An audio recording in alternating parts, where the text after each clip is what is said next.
ಪ್ರಭು ಯೇಸುವಿನ ನಾಮದಲ್ಲಿ ನಿಮ್ಮೆಲ್ಲರನ್ನ ವಂದಿಸುತ್ತಾ, ವಿಶೇಷವಾಗಿ ತಂದೆಯ ವಾಕ್ಯಕ್ಕಾಗಿ, ತಂದೆಯ ಸ್ವರವನ್ನು ಆಲಿಸಲು ನಿಮ್ಮೆಲ್ಲರನ್ನ ಅತಿ ಸಂತೋಷದೊಂದಿಗೆ ಮತ್ತೊಂದು ವರ್ತಿ ಚಪ್ಪಾಳೆಯೊಂದಿಗೆ ನಿಮ್ಮನ್ನು ಆಹ್ವಾನಿಸುತ್ತೇನೆ. Praise the lord. Hallelujah. Thank you Jesus. Praise Jesus.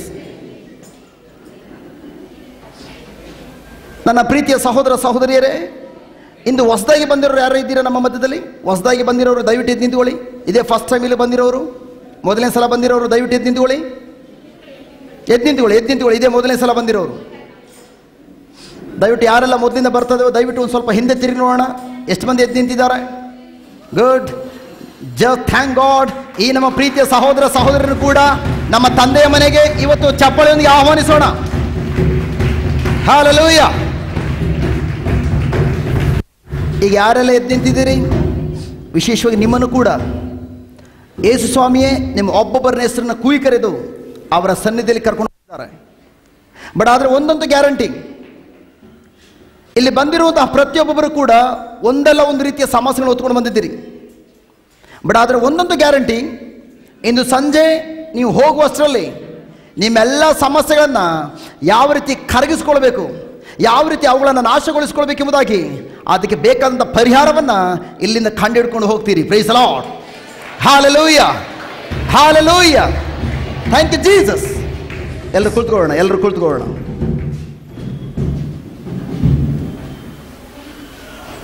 Hallelujah. ನನ್ನ ಪ್ರೀತಿಯ ಸಹೋದರ ಸಹೋದರಿಯರೇ,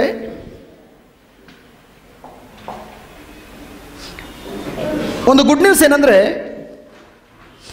ಯೇಸು ಸ್ವಾಮಿಯನ್ನು ಅರಿತ ನಂತರ, ಯೇಸು ಸ್ವಾಮಿಯನ್ನು ಕಂಡುಕೊಂಡ ನಂತರ ಇವತ್ತೇನಾದರೂ ನಾವು ಸೋಲನ್ನು ಕಾಣ್ತಾ ಇದ್ದೇವೆ. ಇನ್ನೂ ಕೂಡ ನಾವು ಕೆಲವೊಂದು ವಿಷಯಗಳಲ್ಲಿ ಜಯವನ್ನು ಕಂಡುಕೊಳ್ಳಲಿಕ್ಕೆ ಸಾಧ್ಯವಾಗ್ತಲ್ಲ. ಏತಕ್ಕಾಗಿ ಅಂದರೆ, ನಮ್ಮ ವಿರುದ್ಧವಾಗಿ ಬರುವಂತಹ ಪರಿಸ್ಥಿತಿಗಳನ್ನು ಅಥವಾ ನಮ್ಮ ವಿರುದ್ಧವಾಗಿ ಬರುವಂತಹ ಆ ಶತ್ರುವಿನ ಕಾರ್ಯಗಳನ್ನು ನಾವು ಯಾವ ರೀತಿ ಸೋಲಿಸಬೇಕು, ಆ ಸಮಸ್ಯೆಗಳನ್ನು ಯಾವ ರೀತಿ ನಾಶಗೊಳಿಸಬೇಕೆಂಬುದಾಗಿ ಸರಿಯಾದ ತಿಳುವಳಿಕೆ ಇಲ್ಲದೆ ಇರುವುದರಿಂದ ಇವತ್ತು ನಮ್ಮ ವಿರುದ್ಧವಾಗಿ ಬರುವಂಥ ಸಮಸ್ಯೆಗಳ ಮಧ್ಯದಲ್ಲಿ ಸೋಲನ್ನು ಕಾಣ್ತಾ ಇದ್ದಾವೆ. ಒಂದು ಗುಡ್ ನ್ಯೂಸ್ ಏನಂದ್ರೆ ಪ್ರೇರೆ, ಒಂದು ಗುಡ್ ನ್ಯೂಸ್ ಏನಂದ್ರೆ,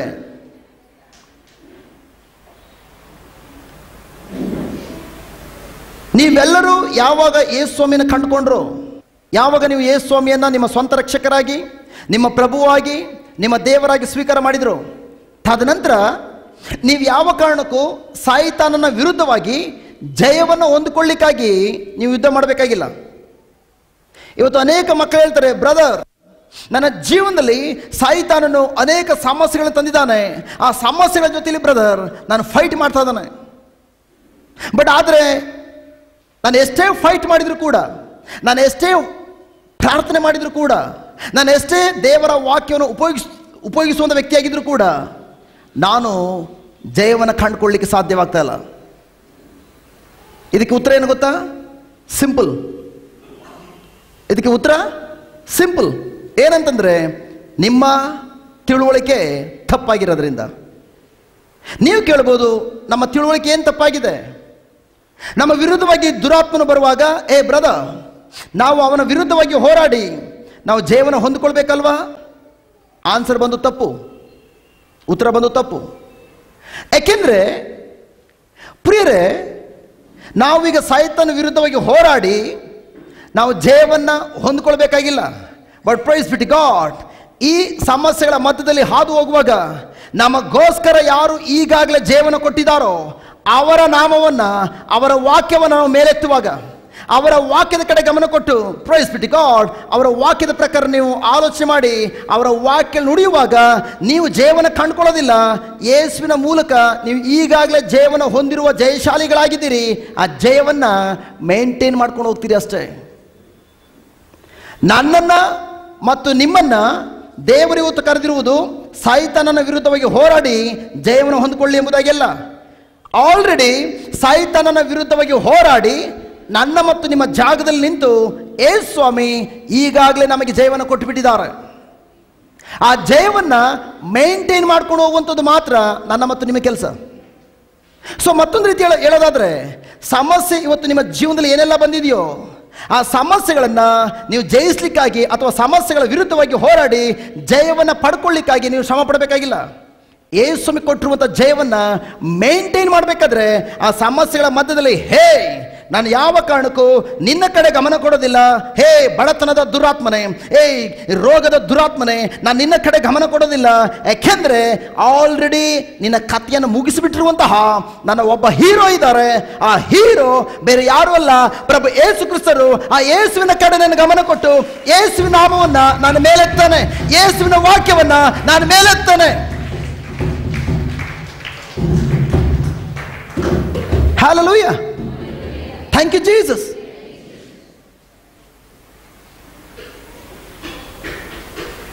ಬಟ್ ಆದರೆ ನೀವು ಯೇಸುವಿನ ನಾಮವನ್ನು, ಅವರ ವಾಕ್ಯವನ್ನು ಮೇಲೆತ್ತುವಾಗ ದುರಾತ್ಮ ತೊಂದರೆ ಕೊಡೋದು ನಿಲ್ಲಿಸ್ಬಿಡೋದಿಲ್ಲ. ಅವನು ಮತ್ತೆ ಮತ್ತೆ ತೊಂದರೆ ಕೊಡ್ತಾ ಇರ್ತಾನೆ. But praise be to God, ಇವತ್ತು ಪ್ರಭೇಸು ನಮಗೆ ಏನೇನು ಕಲಿಸ್ಕೊಡ್ಲಿಕ್ಕೆ ಹೋಗ್ತಾ ಇದ್ದಾರೆ ಅಂತಂದ್ರೆ, ನಾವು ಒಬ್ಬೊಬ್ಬರು ಕೂಡ ಯಾವ ರೀತಿ ಕೊಲೆಗಾರರಾಗಿ ಮಾರ್ಪಾಡಾಗಬೇಕೆಂಬುದಾಗಿ.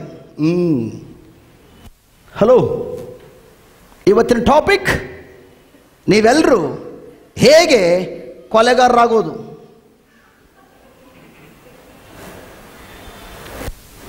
Hallelujah. Hallelujah. Thank you, Jesus. Praise you, Jesus. Brother, ನಾವು ಎಂಥ ಸ್ಥಳಕ್ಕೆ ಬಂದ್ವಿ, ಕೊಲೆಗಾರರಾಗೋದ್ ಬಗ್ಗೆ ಹೇಳ್ಕೊಡ್ತಾ ಇದ್ದೀರಾ? ಎಸ್. ಬಟ್ ಯಾರನ್ನ? ವ್ಯಕ್ತಿಗಳನ್ನ ಕೊಲೆ ಮಾಡುವಂಥ ಕಾರ್ಯವನ್ನು ಕಲೀಲಿಕ್ಕೆ ಹೋಗ್ತಾ ಇಲ್ಲ. ಬದಲಾಗಿ ದುರಾತ್ಮನು ನಿಮ್ಮ ವಿರುದ್ಧವಾಗಿ ಸಮಸ್ಯೆಗಳನ್ನು ತರುವಾಗ ಆ ಸಮಸ್ಯೆಗಳನ್ನು ಕೊಲೆ ಮಾಡಿ, ಪ್ರೈಸ್ ಬಿ ಟು ಗಾಡ್, ಯಾವ ರೀತಿ ಯೇಸು ಕೊಟ್ಟಂಥ ಜಯವನ್ನ ಆ ಸಮಸ್ಯೆಗಳ ಮಧ್ಯದಲ್ಲೂ ಕೂಡ ಆನಂದದಿಂದ ಅನುಭವಿಸಬೇಕೆಂಬುದಾಗಿ ಕಲೀಲಿಕ್ಕೆ ಹೋಗ್ತಾ ಇದ್ದಾವೆ. Praise the Lord. Hallelujah. Hallelujah. Thank you, Jesus. ಮಾರ್ಕನ ಶುಭ ಸಂದೇಶ 11ನೇ ಅಧ್ಯಾಯ ವಾಕ್ಯ 12. ಮರುದಿನ ಯೇಸು ಬೆಥಾನಿಯದಿಂದ ಹೋಗುತ್ತಿರಲು ಆತನಿಗೆ ಹಸಿವಾಗಿತ್ತು. ಸಾಕು. ಇಲ್ಲಿ ಯೇಸು ಸ್ವಾಮಿ ಬೆಥಾನಿ ಎಂಬ ಊರಿಗೆ ಹೋಗ್ತಾ ಇದ್ದಾರೆ. ಊರಿಗೆ ಹೋಗುವಾಗ ಅವರಿಗೆ ಏನಾಯ್ತಂತೆ?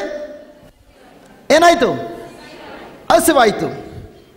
ಪ್ರಿಯರೇ, ಯೇಸು ಸ್ವಾಮಿ ದೇವರಾಗಿದ್ದರೂ ಕೂಡ ಅವರು ಭೂಮಿ ಮೇಲೆ ಮನುಷ್ಯರಾಗಿ ಜೀವಿಸಿದರು. ಅವರು ಭೂಮಿಯ ಮೇಲೆ ಜೀವಿಸುವಾಗ ಅವರು ತನ್ನ ಪರವಾಗಿ ದೇವರ ಶಕ್ತಿಯನ್ನು ಉಪಯೋಗಿಸಲಿಲ್ಲ. ಬದಲಿಗೆ ಈ ಭೂಲೋಕದಲ್ಲಿ ಮನುಷ್ಯರಾಗಿ ಜೀವಿಸುವಾಗ ಮನುಷ್ಯನ ಶಕ್ತಿಯೊಂದಿಗೆ ಮಾತ್ರ ಜೀವಿಸಿದರು. ಅವರು ಮನುಷ್ಯರಾಗಿ ಇದ್ದುದರಿಂದ ಅವ್ರಿಗೇನಾಗಿದೆ? ಈಗ ಹಸಿವಾಗಿದೆ. Okay, then next. ಆತನು ಎಲೆಗಳಿದ್ದ ಒಂದು ಅಂಜೂರದ ಮರವನ್ನು ನೋಡಿದನು. ಆದ್ದರಿಂದ ಆ ಮರದಲ್ಲಿ ಅಂಜೂರದ ಹಣ್ಣೇನಾದರೂ ಸಿಕ್ಕಬಹುದು ಅದರ ಬಳಿಗೆ ಹೋದನು. ಆದರೆ ಆತನು ಆ ಮರದಲ್ಲಿ ಅಂಜೂರದ ಹಣ್ಣುಗಳನ್ನು ಕಾಣಲಿಲ್ಲ. ಅಲ್ಲಿ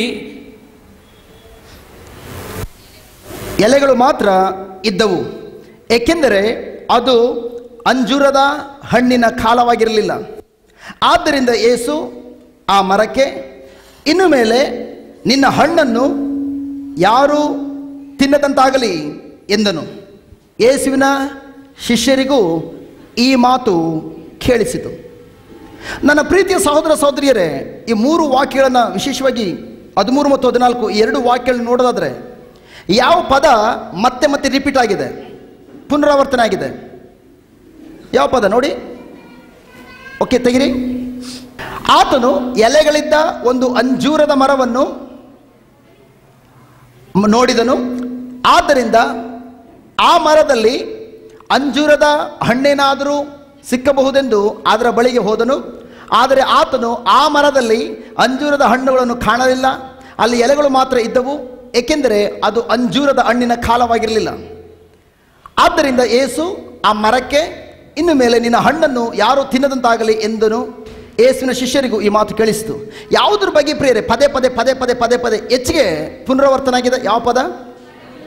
ಅಂಜೂರದ ಮರ, ಅಂಜೂರದ ಮರ, ಅಂಜೂರದ ಮರ. Praise the lord. Hallelujah, hallelujah. Thank you Jesus. Praise Jesus. ಪ್ರಿಯರೇ, ಇಲ್ಲಿ ಅಂಜೂರದ ಮರದ ಮೂಲಕ ಪ್ರಭು ಯೇಸು ಕ್ರಿಸ್ತರು ಇಂದು ನಮಗೆ ಒಂದು ರಹಸ್ಯವನ್ನು ನಮಗೆ ಕಲಿಸಿಕೊಡ್ಲಿಕ್ಕೆ ಹೋಗ್ತಾ ಇದ್ದಾರೆ. ಅದೇನೆಂದರೆ, ಮೊದಲನೇದಾಗಿ ಇಲ್ಲಿ ನೋಡ್ತಾ ಇದ್ದೇವೆ 13ನೇ ವಾಕ್ಯದಲ್ಲಿ, ಯೇಸು ಸ್ವಾಮಿಗೆ ಹಸಿವಾಗಿದೆಯಾ? ಹಸಿವಾಗಿದೆಯಾ ಇಲ್ವಾ? ಹಿಂದೆ ಅವರು ಕೇಳಿಸ್ತಾ ಇದೆಯಾ? ಯೇಸುವಿಗೆ ಹಸಿವಾಗಿದೆಯಾ? ಗುಡ್. ಯೇಸುವಿಗೆ ಹಸಿವಾದಾಗ ದೂರದಿಂದ ಅಂಜೂರದ ಮರವನ್ನು ನೋಡಿ ಅಂಜೂರದ ಹಣ್ಣುಗಳು ಸಿಗಬಹುದು ಎಂಬುದಾಗಿ ಅಂಜೂರದ ಮರದ ಬಳಿಗೆ ಹೋದ್ರೆ ಹೋಗ್ಲಿಲ್ವಾ? ಆದರೆ ಅಲ್ಲಿ ಹಣ್ಣುಗಳನ್ನು ಹುಡುಕುವಾಗ ಅಲ್ಲಿ ಹಣ್ಣೇನಾದರೂ ಸಿಗ್ತಾ? ಯಾಕೆ ಸಿಗಲಿಲ್ಲ? ಯಾಕೆ ಹಣ್ಣು ಸಿಗಲಿಲ್ಲ?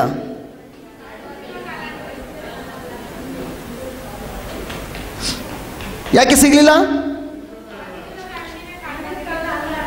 ಅದು ಅಂಜೂರದ ಹಣ್ಣಿನ ಕಾಲವಲ್ಲ. Good, God bless you. ನನ್ನ ಪ್ರೀತಿಯ ಸಹೋದರಿ ಜಸ್ಟ್ ಥ್ಯಾಂಕ್ ಗಾಡ್, ಜೋರಾಗಿ ಹೇಳಿದ್ರು ಆ ಸಮಯ ಅಂಜೂರದ ಹಣ್ಣಿನ ಕಾಲವಲ್ಲ ಎಂಬುದಾಗಿ. Good sister. ಸಿಸ್ಟರ್, ಹಲೋ, ನೀವು ಯಾವತ್ತಾದರೂ ಮಾವಿನ ಹಣ್ಣಿನ ಕಾಲ ಅಲ್ಲದ ಸಮಯದಲ್ಲಿ ಮಾವಿನ ಮರದ ಬಳಿಗೆ ಹೋಗಿ ಮಾವಿನ ಹಣ್ಣನ್ನು ಹುಡುಕ್ತೀರಾ?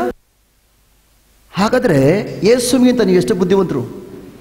ಯಾಕಂದ್ರೆ ಯೇಸುವಿನ ಹಣ್ಣಿನ ಕಾಲ ಅಲ್ಲದ್ರೂ ಕೂಡ ಅಂಜೂರ ಮರದಲ್ಲಿ ಹೋಗಿ ಅದರ ಹಾಲೆಲೂಯಾ, ಹಾಲೆಲೂಯಾ.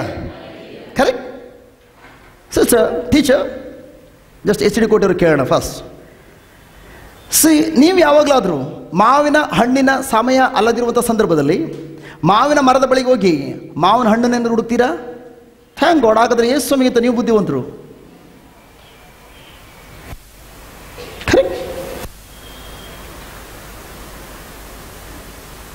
ಶಾರದಮ್ಮವರೇ, ಮಾವಿನ ಹಣ್ಣಿನ ಸಮಯ ಅಲ್ಲ ಅದು. ಓಕೆ, ಮಾವಿನ ಹಣ್ಣು ಬಿಡುವಂಥ ಕಾಲ ಅಲ್ಲ. ಆದರೆ ಆ ಸಂದರ್ಭದಲ್ಲಿ ನೀವೇನಾದರೂ ಹೋಗಿ ಮಾವಿನ ಮರದಲ್ಲಿ ಹೋಗ್ಬಿಟ್ಟು ಅಲ್ಲಿ ಹಣ್ಣುಗಳು ಹುಡುಕ್ತೀರಾ? ಇಲ್ಲ. ಹಾಗಾದರೆ ಯೇಸುವಿಗಿಂತ ನೀವು ಬುದ್ಧಿವಂತರು. ಯಾಕೆ? ಯೇಸುಸ್ವಾಮಿ ಅಂಜೂರದ ಹಣ್ಣಿನ ಕಾಲವಲ್ಲದಿದ್ರೂ ಕೂಡ ಅಂಜೂರದ ಹಣ್ಣು ಬಿಡುವಂಥ ಕಾಲ ಅಲ್ಲದಿದ್ರೂ ಕೂಡ ಅಂಜೂರದ ಹಣ್ಣನ್ನು ಹೋಗಿ ಹುಡುಕ್ತಾ ಇದ್ದಾರೆ. Correct. Praise the Lord. Hallelujah, hallelujah. ಹಾಗಾದ್ರೆ ಪ್ರಿಯರೇ, ಒಂದು ಕ್ಷಣ ಯೋಚನೆ ಮಾಡಿ ನೋಡೋಣ. ಅಂಜೂರದ ಹಣ್ಣಿನ ಸಮಯವಲ್ಲದಿದ್ರೂ ಕೂಡ, ಕಾಲವಲ್ಲದಿದ್ರೂ ಕೂಡ ಏತಕ್ಕಾಗಿ ಯೇಸುಸ್ವಾಮಿ ಹೋಗಿ ಅಂಜೂರದ ಮರದಲ್ಲಿ ಹಣ್ಣನ್ನು ಹುಡುಕ್ತಾ ಇದ್ದಾರೆ? ಓಕೆ, ಹಸಿವಿರೋದಕ್ಕಾಗಿ. ಗುಡ್. ಓಕೆ ಅಮ್ಮ, ನಿಮ್ಗೆ ಈಗ ಭಯಂಕರ ಹಸಿವಾಗಿದೆ, ಏನಾದರೂ ಹಣ್ಣನ್ನು ತಿನ್ನಬೇಕು. ಓಕೆ ಓಕೆ, ಯಾಕೆ ನೀವು ನಾನ್ ವೆಜ್ ಗಿಜ್ ಏನು ತಿನ್ನೋದಿಲ್ಲ, ಉದಾಹರಣೆಗೆ ಹಣ್ಣನ್ನು ತಿನ್ನಬೇಕು. ಬಟ್ ಆದರೆ ಆ ಸಮಯ ಮಾವಿನ ಹಣ್ಣಿನ ಸಮಯ ಅಲ್ಲ. ಬಟ್ ಹಣ್ಣನ್ನು ತಿನ್ನಬೇಕು, ಯಾಕಂದರೆ ಭಯಂಕರ ಹೊಟ್ಟೆ ಹಸಿದಿದೆ. ಆಗ ಹೋಗಿ ಮಾವಿನ ಹಣ್ಣಿನ ಮರದ ಬಳಿಯಲ್ಲಿ ಹೋಗಿ ಹಣ್ಣನ್ನು ಹುಡುಕ್ತೀರಾ?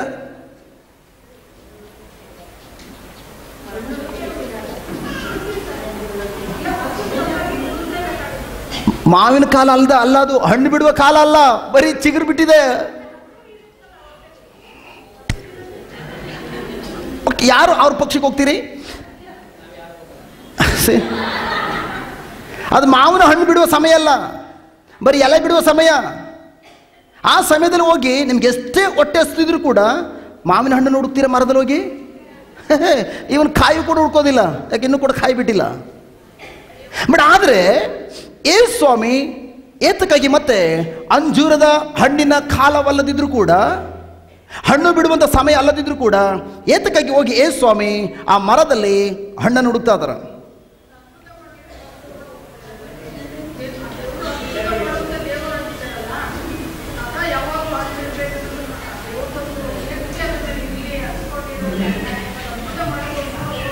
ಯಾಕೆ ಅದ್ಭುತ ಮಾಡಲಿಲ್ಲ ಮತ್ತೆ? ಅದೇ ಯೇಸುಸ್ವಾಮಿ ಅದ್ಭುತ ಮಾಡಲಿ ಅಂತ ಹೋದ್ರು, ಆ ಮರದಲ್ಲಿ ಹಣ್ಣನ್ನು ಉತ್ಪತ್ತಿ ಮಾಡ್ಬಿಟ್ಟು ತಿಂದ್ಬಿಡೋಣ ಅಂತೇಳಿ. ಯಾಕೆ ಅದ್ಭುತ ಮಾಡಲಿಲ್ಲ? ಬದಲಾಗಿ ಶಪಿಸಿದ್ರು.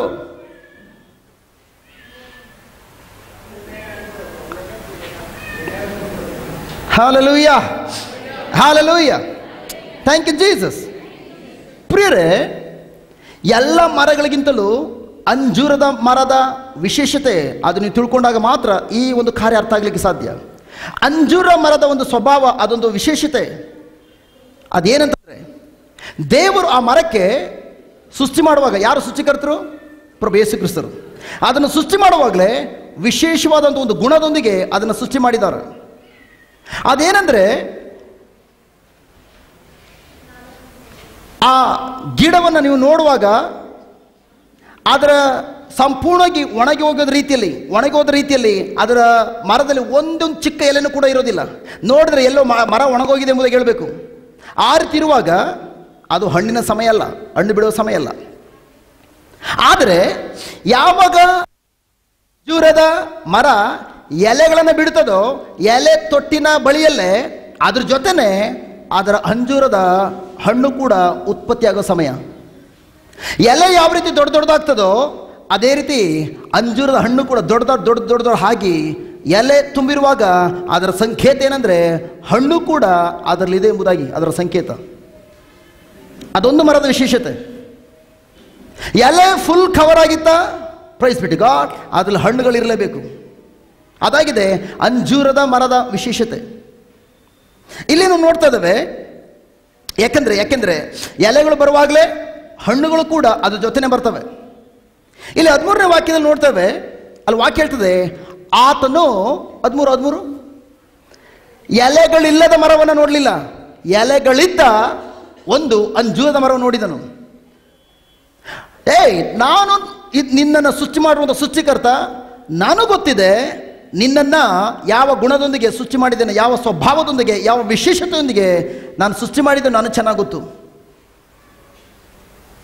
ಅದಕ್ಕಾಗಿ ಎಲೆಗಳು ಇರುವಾಗ ಎಲೆಗಳ ಜೊತೆಯಲ್ಲೇ ಹಣ್ಣುಗಳನ್ನು ಕೂಡ ಬಿಡುವಂಥದ್ದು ನಿನ್ನ ಸ್ವಭಾವ, ಈ ಮರದ ಸ್ವಭಾವ.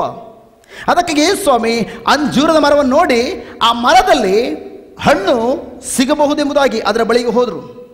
ಆದರೆ ಆ ಮರದಲ್ಲಿ ಹಣ್ಣುಗಳನ್ನು ಕಾಣಲಿಲ್ಲ, ಎಲೆಗಳು ಮಾತ್ರ ಇದ್ದವು. ಏಕೆಂದರೆ ಅದು ಅಂಜೂರದ ಹಣ್ಣಿನ ಕಾಲವಾಗಿಲ್ಲ ಎಂಬುದಾಗಿ ದೇವರ ವಾಕ್ಯ ಇರ್ತದೆ. ಪ್ರಿಯರೇ, ಅದು ಹಣ್ಣು ಬಿಡುವಂಥ ಕಾಲ ಅಲ್ಲದಿದ್ರೂ ಕೂಡ ಎಲೆಗಳ ಸಂಕೇತ ಏನಂದ್ರೆ, ಎಲೆಗಳು ಸೂಚಿಸ್ತದೆ, ಎಲೆಗಳು ಬಿಟ್ಟಿರುವಾಗ ಅದರಲ್ಲಿ ಹಣ್ಣುಗಳು ಕೂಡ ಇರಬೇಕೆಂಬುದಾಗಿ. ನೀವು ಯಾರೆಲ್ಲ ಜೆರುಸಲೇಮ್ಗೆ ಹೋಗ್ತೀರಿ, ಅಂಜೂರದ ಮರ ಇದ್ದರೆ ದಯವಿಟ್ಟು ಹೊರದೇಶಕ್ಕೆ ಹೋಗುವಾಗ ದಯವಿಟ್ಟು ಅಂಜೂರದ ಮರ ನೋಡಿ. ನೀವು ಹೋದಾಗ ಏನಾದರೂ ಅದರಲ್ಲಿ ಎಲೆ ಇಲ್ವಾ, ಅದು ಸಂಪೂರ್ಣವಾಗಿ ಅದು ಹಣ್ಣು ಬಿಟ್ಟಿಲ್ಲ ಎಂಬುದಾಗಿ. ಎಲೆಗಳಿದ್ದ ಮೇಲೆ ಅದರಲ್ಲಿ ಹಣ್ಣು ಇರಲೇಬೇಕು.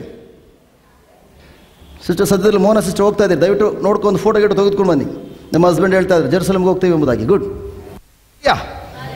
Hallelujah, hallelujah, thank you Jesus. ಪ್ರಿಯರೇ, ಈಗ ಸೃಷ್ಟಿಕರ್ತ ಆ ಮರವನ್ನು, ಎಲೆಗಳು ತುಂಬಿರುವಂಥ ಮರವನ್ನು ನೋಡಿ ಆ ಮರದ ಬಳಿಗೆ ಹೋಗ್ತಾ ಇದ್ದಾರೆ. ಯಾಕೆಂದರೆ ಎಲೆಗಳು ಬರುವಾಗಲೇ ಹಣ್ಣುಗಳು ಕೂಡ ಬಂದಿರ್ತವೆ ಎಂಬುದಾಗಿ ತಿಳಿದು. ಆದರೆ ಮರದ ಹತ್ರ ಹೋದಾಗ ಎಲೆಗಳು ಮಾತ್ರ ಇವೆ ಹೊರತು ಯಾವ ಕಾರಣಕ್ಕೂ ಹಣ್ಣುಗಳಿಲ್ಲ. ಆ ಮರ ಸ್ವಾರ್ಥತೆ ಉಳ್ಳಂಥ ಮರವಾಗಿದೆ, ಎಲೆಗಳನ್ನು ಮಾತ್ರ ಬಿಟ್ಟಿದೆ. ಯಾಕೆಂದರೆ ಎಲೆಗಳಿರುವಂಥದ್ದು ಮರಕ್ಕಾಗಿ ಮಾತ್ರ. ಆ ಎಲೆಗಳು ಸೂರ್ಯನ ಕಿರಣಗಳನ್ನು ಸ್ವೀಕರಿಸಿಕೊಂಡು ದ್ಯುತಿ ಸಂಶ್ಲೇಷಣೆ ಕ್ರಿಯೆ ಮೂಲಕ ಆಹಾರವನ್ನು ತಯಾರಿಸಿಕೊಳ್ಳಿಕ್ಕೆ ಸಹಾಯ ಮಾಡ್ತವೆ ಎಲೆಗಳು ಮತ್ತೊಬ್ಬರಿಗೋಸ್ಕರ ಅಲ್ಲ, ಎಲೆಗಳು ಬರೀ ಕೇವಲ ಮರಕ್ಕೋಸ್ಕರ ಮಾತ್ರ. ಫಲಗಳು ಮಾತ್ರ, ಹಣ್ಣುಗಳು ಮಾತ್ರ ಪರರಿಗೋಸ್ಕರ. ಬಟ್ ಆದರೆ ಈ ಮರ ದೇವರು ಸೃಷ್ಟಿ ಮಾಡಲ್ಪಟ್ಟಂತಹ ಈ ಭೂಮಿಯಿಂದ ಎಲ್ಲ ಸತ್ವಾಂಶವನ್ನು, ಸಾರಾಂಶವನ್ನು, ಸೂರ್ಯನ ಕಿರಣಗಳನ್ನು ಹೀರಿಕೊಂಡು ಬರೀ ತನಗೆ ಬೇಕಾದಂತಹ ಎಲೆಗಳನ್ನು ಮಾತ್ರ ಉತ್ಪತ್ತಿ ಮಾಡಿದೆ ಹೊರತು ಪರರಿಗೆ ಬೇಕಾದಂತಹ ಹಣ್ಣುಗಳನ್ನು ಉತ್ಪತ್ತಿ ಮಾಡಿಲ್ಲ. ಅದಕ್ಕಾಗಿ ಆ ಮರ ಸ್ವಾರ್ಥಿಯಾದ ಮರವಾಗಿದೆ. ಅರ್ಥ ಆಗ್ತದೆಯಾ? ಇನ್ ದ ಸೇಮ್ ವೇ, ಅದೇ ರೀತಿ ಪ್ರಿಯರೇ, ನಾನು ಮತ್ತು ನೀವು ಪ್ರತಿ ತಿಂಗಳಿಗೆ ಬರ್ತಾ ಇದ್ದಾವೆ, ಪ್ರತಿ ವಾರ ಪ್ರಾರ್ಥನಾ ಕೂಟಗಳಲ್ಲಿ ಭಾಗವಹಿಸ್ತೇವೆ. ದೇವರು ಕೊಡುವಂತಹ, ಯೇಸುಸ್ವಾಮಿ ಕೊಡುವಂತಹ ಅದ್ಭುತ ಕಾರ್ಯಗಳನ್ನು ಸ್ವೀಕಾರ ಮಾಡಿದ್ದೇವೆ. ಯೇಸುಸ್ವಾಮಿ ಕೊಡುವಂತಹ ಆಧ್ಯಾತ್ಮಿಕ ಆಹಾರವಾಗಿರುವಂತಹ ಅವರ ವಾಕ್ಯಗಳನ್ನು ಪ್ರತಿದಿನ ನಾವು ಸಿಡಿಯ ಮೂಲಕ, ಬೈಬಲ್ ಮೂಲಕ ನಾವು ಉಪಯೋಗಿಸ್ತಾ ಇದ್ದೇವೆ.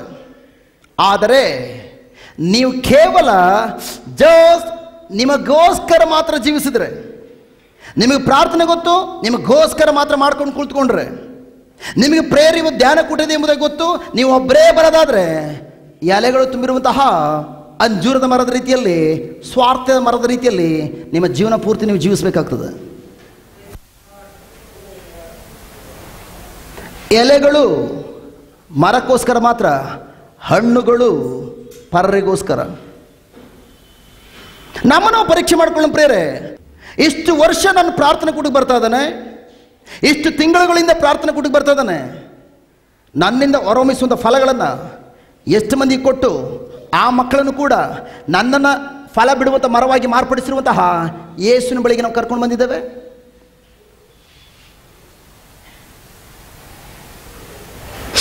ಪಕ್ಕದಲ್ಲಿರೋ ಕೇಳಿ, ಎಲೆ ಬಿಟ್ಟುಕೊಂಡು ಎಲೆಗಳನ್ನು ಬಿಟ್ಟುಕೊಂಡು ಶೋ ಮಾಡ್ತಾ ಇದೆಯಾ, ಅಥವಾ ಫಲ ಜಸ್ಟ್ ಬಂದು ಕಿತ್ಕೊಂಡು ಜನರು ತಿನ್ನಲಿ, ಜಸ್ಟ್ ಅವರು ಕೂಡ ಆ ಟೇಸ್ಟ್ ನೋಡಿದ ಮೇಲೆ ಬಳಿಗೆ ಅವರು ಕೂಡ ಬರಲಿ ಎಂಬುದಾಗಿ ಅದಕ್ಕೋಸ್ಕರ ತವಕ ಪಡುವಂಥ ಮರವಾಗಿದ್ದೇವ? ಕೇಳಿ, ಪಕ್ಕದಲ್ಲಿ ಟಚ್ ಮಾಡಿ ಕೇಳಿ, ಹಣ್ಣುಗಳಿದೆಯಾ, ಎಲೆಗಳಿದೆಯಾ? ಏನು ಹೇಳ್ತಿದಾರ? ಬರೀ ಹಣ್ಣೆ.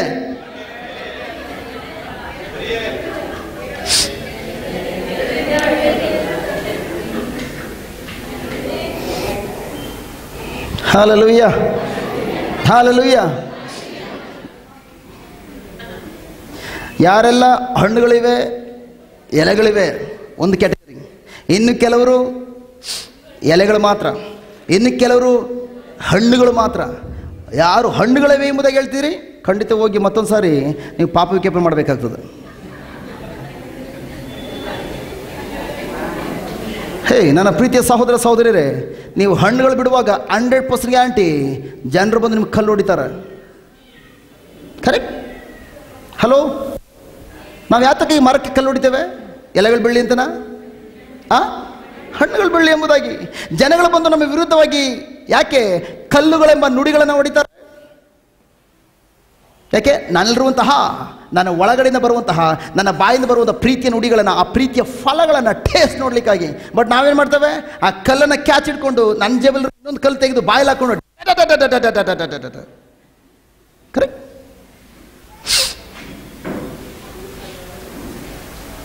ಹಲ್ಲೆಲೂಯಾ. ಓಕೆ, ಇಂದ ವಿಷಯ ಬರೋಣ. ಅಲ್ಲಿ ಆ ಟ್ರ್ಯಾಕ್ ಹೋದರೆ ಇವತ್ತಿನ ಟಾಪಿಕ್ ಬೇರೆ ಕಡೆ ಹೊರಟೋಗ್ತದೆ. ಹಲ್ಲೆಲೂಯಾ. ಸೊ 14ನೇ ವಾಕ್ಯ. ಆದ್ದರಿಂದ ಯೇಸು ಆ ಮರಕ್ಕೆ, ಇನ್ನು ಮೇಲೆ ನಿನ್ನ ಹಣ್ಣನ್ನು ಯಾರು ತಿನ್ನದಂತಾಗಲಿ ಎಂದನು. ಬಟ್ ಈ ವಾಕ್ಯ ಓದುವಾಗ ನಮ್ಗೆ ಅಷ್ಟು ಕರೆಕ್ಟಾಗಿ ಗೊತ್ತಾಗೋದಿಲ್ಲ. 14ನೇ ವಾಕ್ಯ ಕ್ಲಿಕ್ ಮಾಡಿ. 14 ವಾಕ್ಯ ಕ್ಲಿಕ್ ಮಾಡಿ. Okay, good. KJV English. ಅಲ್ಲಿ ವಾಕ್ಯ ಹೇಳ್ತದೆ ಫಸ್ಟ್. And Jesus said ಅಂದ್ರೇನು? ಆನ್ಸರ್ಡ್ ಅಂದ್ರೇನು? ಸೆಡ್ ಅಂದ್ರೆ ಹೇಳೋದು, ಆನ್ಸರ್ ಅಂದ್ರೆ ಉತ್ತರ ಕೊಡೋದು. ಗುಡ್. ಯಾರಾದರೂ ನಿಮಗೆ ಪ್ರಶ್ನೆ ಕೇಳಿದೆ, ನೀವು ಉತ್ತರ ಕೊಡ್ಲಿಕ್ಕೆ ಸಾಧ್ಯ ಇದೆಯಾ? ಯಾರಾದರೂ ನಿಮಗೆ ಪ್ರಶ್ನೆ ಕೇಳಿದೆ, ಉತ್ತರ ಕೊಡ್ಲಿಕ್ಕೆ ಸಾಧ್ಯ ಇದೆಯಾ? ಇಲ್ಲ. ಬಟ್ ಅದರಲ್ಲಿ ಯೇಸು ಹೇಳ್ತಾ ಇದ್ದಾರೆ, ಜಸ್ಟ್ ಅಂಜೂರದ ಮರದ ಬಳಿಲಿ ಹೋದ್ರು, ಅಂಜೂರದ ಮರದಲ್ಲಿ ಹಣ್ಣನ್ನು ಹುಡುಕಿದ್ರು, ಹಣ್ಣು ಸಿಗಲಿಲ್ಲ. ಕೊನೆಗೆ ನೆಕ್ಸ್ಟ್ ಯೇಸು ಹೇಳ್ತಾ ಇದ್ದಾರೆ, ಸ್ವಾಮಿ ಈ ರೀತಿ ಉತ್ತರ ಕೊಟ್ಟರು ಎಂಬುದಾಗಿ. ಪ್ರಿಯರೇ, ನಿಜಕ್ಕೊಂದು ಆಶ್ಚರ್ಯಕರವಾದ ಕಾರ್ಯ ಏನಂತಂದ್ರೆ, ಯೇಸು ಹೋದ್ರು, ಅಂಜೂರದ ಮರ ನೋಡಿದ್ರು, ಹಣ್ಣು ಸಿಗಲಿಲ್ಲ, ಆಮೇಲೆ ಉತ್ತರ ಕೊಟ್ಟರು. ಯೇಸು ಏನಾದ್ರು ತಲೆಗೆ ಕೆಟ್ಟೋಗಿದೆಯಾ? ಖಂಡಿತ ಪ್ರಿಯರೇ, ನಿಮ್ಗೆ ಯಾರು ಪ್ರಶ್ನೆ ಕೇಳದೇ ಇದ್ರೆ ನೀವು ಬರೀ ಉತ್ತರ ಕೊಟ್ರೆ ಏನ್ ಹೇಳ್ತಾರೆ?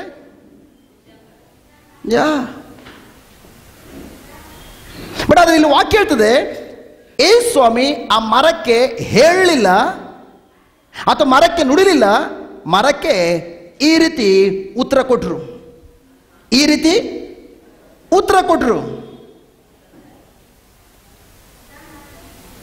ಹಾಗಾದ್ರೆ ಯೇಸುವಿನ ಉತ್ತರ ಕೊಡಬೇಕಾದ್ರೆ ಆ ಮರ ಏನೊಂದು ಪ್ರಶ್ನೆನ ಕೇಳಿರಬೇಕು. ಕರೆಕ್ಟ್? ಆ ಮರ ಯೇಸುವಿನ ಜೊತೆಲಿ ಮಾತನಾಡಿದೆ, ಅದಕ್ಕೆ ಯೇಸು ಈ ಕಡೆಯಿಂದ ಉತ್ತರವನ್ನು ಕೊಟ್ಟಿದ್ದಾರೆ. ಮರ ಯಾವತ್ತಾದ್ರೂ ಮಾತಾಡ್ತದ ಬ್ರದರ್? ಟೀಚರ್ ಎಚ್ಚರಿಕೆ ಕೊಟ್ಟಿಲ್ಲ ಏನಾದರೂ? ಸ್ವಲ್ಪ ನೀವು ಡ್ಯೂಟಿ ಮುಗಿಸ್ಕೊಂಡು ಬರ್ತಾ ಇದ್ದೀರಿ, ಅವತ್ತು ಬ್ರದರ್ ಬರಲಿಲ್ಲ, ನಿಮ್ಮಲ್ಲಿ ಕಾರಲ್ಲಿ ಡ್ರಾಪ್ ಮಾಡಲಿಕ್ಕೆ, ಜಸ್ಟ್ ನೀವು ನಡ್ಕೊಂಡು ಹೋಗ್ತಾ ಇದ್ದೀರಿ, ಮರದ ಪಕ್ಕದಲ್ಲಿ ಹಾದು ಹೋಗ್ತಾ ಇದ್ದೀರಿ, ಮರ ಏನಾದರೂ ನಿಮ್ಮ ಜೊತೆಲಿ ಮಾತಾಡ್ತದ ಮರ ನಿಮ್ಮ ಜೊತೆಲಿ? ಇಲ್ಲ. But praise be to God, ಇವತ್ತು ಪ್ರಭು ಯೇಸು ನಮಗೆ ಕಲಿಸ್ಕೊಡ್ಲಿಕ್ಕೆ ಹೋಗ್ತಾ ಇದ್ದಾರೆ, ಮರ ನಮ್ಮ ಜೊತೆಲಿ ಮಾತನಾಡ್ತದೆ ಎಂಬುದಾಗಿ.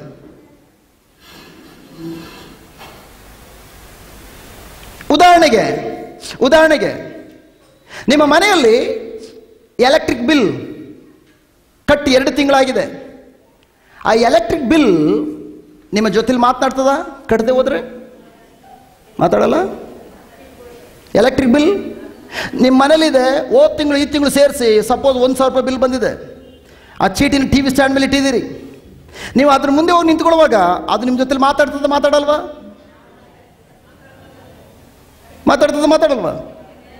ಮಾತಾಡಲ್ಲ. ಬಿಲ್ಲು ಹೇ ನೀನು ಕಟ್ಟದೆ ಹೋದ್ರೆ ನಾಳೆಯಿಂದ ಕತ್ಲಿರ್ತೀಯ, ಮಾತಾಡಲ್ಲ.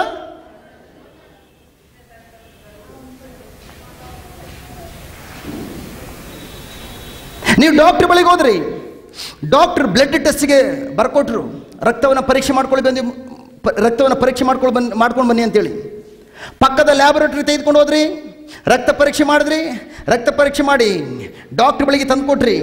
ಡಾಕ್ಟರ್ ಅದು ನೋಡಿಬಿಟ್ಟು ನಿಮಗೊಂದು ಬ್ಯಾಡ್ ರಿಪೋರ್ಟ್ ಹೇಳ್ತದಾನೆ, ನಿಮಗೆ ಕ್ಯಾನ್ಸರ್ ಇದೆ ಎಂಬುದಾಗಿ. ಆಗ ಆ ಕ್ಯಾನ್ಸರ್ ಎಂಬ ರಿಪೋರ್ಟ್ ನಿಮ್ಮ ಜೊತೆ ಮಾತಾಡಲ್ವಾ?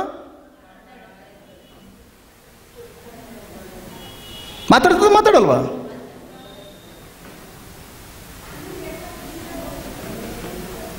ನಿಮ್ಮ ಮೊಬೈಲಲ್ಲಿ ಕರೆನ್ಸಿ ಕಡಿಮೆ ಇದೆ, ನೀವು ಯಾರಿಗೋ ಮಾತನಾಡಬೇಕು ಅಂತ ಆಸೆ ಪಟ್ಟಿದ್ದೀರಿ, ಹೊಸದಾಗಿ ಸಿಕ್ಬಿಟ್ಟಿದ್ದಾರೆ, ಫೋನ್ ನಂಬರ್ ಕೊಟ್ಟಿದ್ದಾರೆ, ಒಂದು 10 ನಿಮಿಷ ಮಾತಾಡಬೇಕೆಂಬುದಾಗಿ ಆಸೆ ಇದೆ. ಬಟ್ ನಿಮ್ಮ ಮೊಬೈಲಲ್ಲಿ ಕರೆನ್ಸಿ ಇದೆ, ಬಟ್ ಫೋನ್ ಮಾಡಬೇಕೆಂಬ ಆಸೆ ಇದೆ. ಬಟ್ ನಿಮ್ಮ ಮೊಬೈಲಲ್ಲಿ ಕರೆನ್ಸಿ ಕಡಿಮೆ ಇರುವಾಗ ನಿಮ್ಮ ಮೊಬೈಲ್ ನಿಮ್ಮ ಜೊತೆ ಮಾತಾಡೋದಿಲ್ವಾ?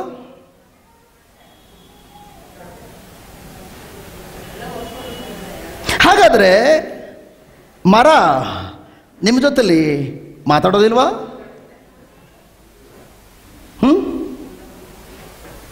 ಇಲ್ಲಿ ನೋಡ್ತಾ ಇದ್ದೇವೆ, ಯೇಸುವಿನ ಬಳಿಯಲ್ಲಿ ಹೋಗಿ, ಯೇಸು ಸ್ವಾಮಿ ಆ ಅಂಜೂರದ ಮರದ ಬಳಿಯಲ್ಲಿ ಹೋಗಿ ಹಣ್ಣುಗಳು ಹುಡುಕುವಾಗ ಆ ಮರ ಏನಂತ ಮಾತಾಡಿರ್ಬೋದು?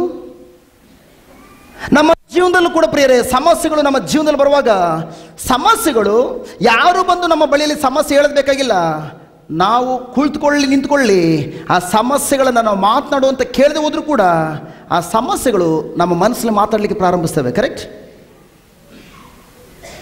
ನಾವು ಮನಸ್ಸಿನಲ್ಲಿ ಆ ಸಮಸ್ಯೆಗಳ ನುಡಿಗಳನ್ನು ಸ್ವೀಕರಿಸಿಕೊಂಡು ನಾವು ಅದ್ರ ಜೊತೆ ಬಾಯಿ ತೆಗೆದು ಮಾತನಾಡದಿದ್ರು ಕೂಡ ಅದೇನು ಹೇಳ್ತಾ ಇರ್ತದೋ ಅದನ್ನು ಪದೇ ಪದೇ ಕೇಳಿಸ್ಕೊಳ್ತಾ ಇರ್ತವೆ.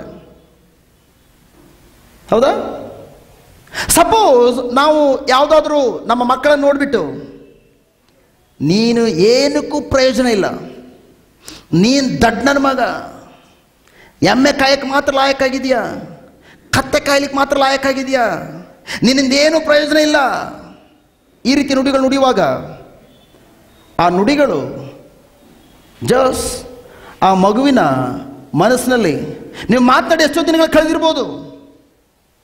ಬಟ್ ಆ ಮಗು ಒಂದು ಕೂಡಲೆಕ್ಕ ತೆಗೆದುಕೊಂಡಿದೆ, ಬಟ್ ಕೂಡಲೆಕ್ಕ ಮಾಡಲಿಕ್ಕೆ ಆಗ್ತಾ ಇಲ್ಲ. ಆಗ ನೀವು ಮಾತನಾಡಿರುವಂಥ ಆ ಮಾತುಗಳು ಆ ಮಗುವಿನ ಮನಸ್ಸಿನಲ್ಲಿ ಮಾತನಾಡೋದಿಲ್ವಾ? ನೀವು ಈವನ್ ಪಕ್ಕದಲ್ಲಿಲ್ಲ, ನೀವು ಮಾತನಾಡಿ ಎಷ್ಟೋ ವರ್ಷಗಳು ಕಳೆದಿದೆ ಅಥವಾ ಎಷ್ಟೋ ತಿಂಗಳುಗಳು ಕಳೆದಿದೆ, ಬಟ್ ಮಕ್ಕಳ ಮನಸ್ಸಿನಲ್ಲಿ ಆ ಮಾತುಗಳು ಪದೇ ಮಾತನಾಡೋದಿಲ್ವಾ? ಆ ಮಾತುಗಳನ್ನು ದುರಾತ್ಮನು ಉಪಯೋಗಿಸಿಕೊಂಡು ಪದೇ ನಿಮ್ಮ ಮಕ್ಕಳ ಮನಸ್ಸಿನಲ್ಲಿ ಪದೇ ನುಡಿತಾ ಇರ್ತಾನೆ. ಹೇ, ನೀನು ಇವತ್ತು ಲೆಕ್ಕ ಚೆನ್ನಾಗಿ ಮಾಡಿದ್ದೀನಿ ಅಂತ ತಿಳ್ಕೊಂಡಿದ್ಯಾ? ನಿಮ್ಮ ಮಮ್ಮಿ ಏನು ಹೇಳಿದ್ರು? ಏನಕ್ಕೂ ಪ್ರಯೋಜನ ಇಲ್ಲ. ನಿನ್ನ ಟೀಚರ್ ಏನು ಹೇಳಿದ್ರು? ದಡ್ಡ. ಪ್ರಿಯರೇ, ಮಾತನಾಡಿ ಎಷ್ಟೋ ದಿನಗಳಾಗಿದೆ, ಬಟ್ ಆ ಮಾತುಗಳು ಇವತ್ತು ಕೂಡ ಅಚ್ಚ ಹಸಿರಾಗಿ ಪದೇ ಓಡ್ತಾ ಇರ್ತದೆ. ಇನ್ನೊಂದು ಸಾಧಾರಣವಾದ ಎಕ್ಸಾಂಪಲ್, ನಿಮಗೆ ಸಂಬಂಧಪಟ್ಟಿದ್ದಲ್ಲ, ನೀವ್ಯಾರು ಆ ಥರ ಇಲ್ಲ. ನಮ್ಮ ಕಡೆ ಸಪೋಸ್ ನಮ್ಮ ಕಡೆ ಇರುವಂಥ ಹೆಂಗಸರಿಗೆ ಕೇಳೋದಾದ್ರೆ, ಸಿಸ್ಟರ್, ನೀವು ಪ್ರಾರಂಭದಲ್ಲಿ ಮದುವೆ ಮಾಡಿಕೊಂಡಂಥ ಪ್ರಾರಂಭದಲ್ಲಿ ನಿಮ್ಮ ಗಂಡನ ಮನೆಗೆ ಹೋದ್ರಿ. ಆ ಗಂಡನ ಮನೆಗೆ ಹೋದಾಗ ನಿಮ್ಮ ಅತ್ತೆ, ಸಪೋಸ್ ನೀವು ಮದುವೆಯಾಗಿ ಸುಮಾರು 40-50 ವರ್ಷಗಳು ಕಳೆದಿದೆ, ನಿಮ್ಮ ಅತ್ತೆ ಏನಾದರೂ ಮಾತನಾಡಿದ್ದು ಜ್ಞಾಪಕ ಇದೆಯಾ? ನಿಮ್ಗೆ ಕೇಳಿದ್ರೆ ಹೇಳ್ತೀರಿ, ಇಲ್ಲ ನಮ್ಮ ಅತ್ತೆ ಏನು ಮಾತಾಡಿಲ್ಲ, ಎಲ್ಲನೂ ಕ್ಷಮಿಸಿಬಿಟ್ಟಿದ್ದೇನೆ ಎಂಬುದಾಗಿ ಹೇಳ್ತೀರಿ. ಬಟ್ ನಮ್ಮ ಕಡೆಯವರು ಬ್ರದರ್, ನಮ್ಮ ಅತ್ತೆ ಯಾವ ಥರ ಮಾತಾಡಿದ್ರು ಗೊತ್ತಾ? With action. ಸೀರೆನ ಸುಟ್ಟಿಸಿಕೊಂಡು ನನ್ನ ಹತ್ರ ಹೆಂಗೆ ಮಾತಾಡಿದ್ರು ಗೊತ್ತಾ? ಆ ಸಂದರ್ಭದಲ್ಲಿ ನಮ್ಮ ಅವನೊಬ್ಬ ಇದ್ದ, ಅವನು ಸೇರಿಕೊಂಡು ಏನೆಲ್ಲ ಮಾತಾಡ್ದ ಗೊತ್ತಾ? ಇವತ್ತು ಅತ್ತೆ ಮಾವ ಇಬ್ಬರು ಕೂಡ ಟಿಕೆಟ್ ತಗೊಂಡು ತಂದೆ ಬಳಿಗೆ ಹೋಗಿದ್ದಾರೆ. ಆದರೂ ಕೂಡ ಅತ್ತೆ ಮತ್ತು ಮಾವನ ಮಾತುಗಳು ಇನ್ನೂ ಕೂಡ ಮನಸ್ಸಲ್ಲಿ ದುರಾತ್ಮ ಉಪಯೋಗಿಸಿಕೊಂಡು ಇನ್ನೂ ಕೂಡ ಸಿಡಿ ಓಡ್ತಾನೆ ಇದೆ ಪದೇ. ಕರೆಕ್ಟ್? ಅತ್ತೆ ಮಾತಾಡ್ತಾ ಇಲ್ಲ, ಮಾವ ಮಾತಾಡ್ತಾ ಇಲ್ಲ, ಇವತ್ತು ದುರಾತ್ಮನು ಆ ನುಡಿಗಳನ್ನು ಉಪಯೋಗಿಸಿಕೊಂಡು ನಿಮ್ಮ ಮನಸ್ಸಲ್ಲಿ ಮಾತಾಡ್ತಾ ಇದ್ದಾನೆ. Correct? Hallelujah, hallelujah. Thank you Jesus, praise Jesus. ನೀವು ಡಾಕ್ಟರ್ ಬಳಿಗೆ ಹೋದಾಗ ಪ್ರಿಯರೇ, ಡಾಕ್ಟರ್ ನಿಮಗೆ ಒಂದು ಬ್ಯಾಡ್ ರಿಪೋರ್ಟ್ ಕೊಟ್ಟಾಗ ನಿಮ್ಮ ಶರೀರದಲ್ಲಿ ಕ್ಯಾನ್ಸರ್ ಇದೆ, ಅದು ಕೂಡ ಲಾಸ್ಟ್ ಸ್ಟೇಜ್ ಎಂಬುದಾಗಿ ಹೇಳುವಾಗ ಆ ನುಡಿಗಳನ್ನು ನೀವು ಆಲಿಸುವಾಗ ನೀವೇನು ಮಾಡ್ತೀರಿ? ಹಾಡು ಹೇಳ್ತೀರಿ, ಸಂತೋಷ ಉಕ್ಕುತ್ತೆ, ಸಂತೋಷ ಉಕ್ಕುತ್ತೆ, ಥ್ಯಾಂಕ್ ಯು ಜೀಸಸ್, ಮೇಲಕ್ಕೆತ್ತುವೆ, ಘನಪಡಿಸುವೆ, ಏಕೆಂದರೆ ನಿಮ್ಮ ಸನ್ನಿಧಿಗೆ ಓಡೋಡಿ ಬರುವೆ ಬೇಗ.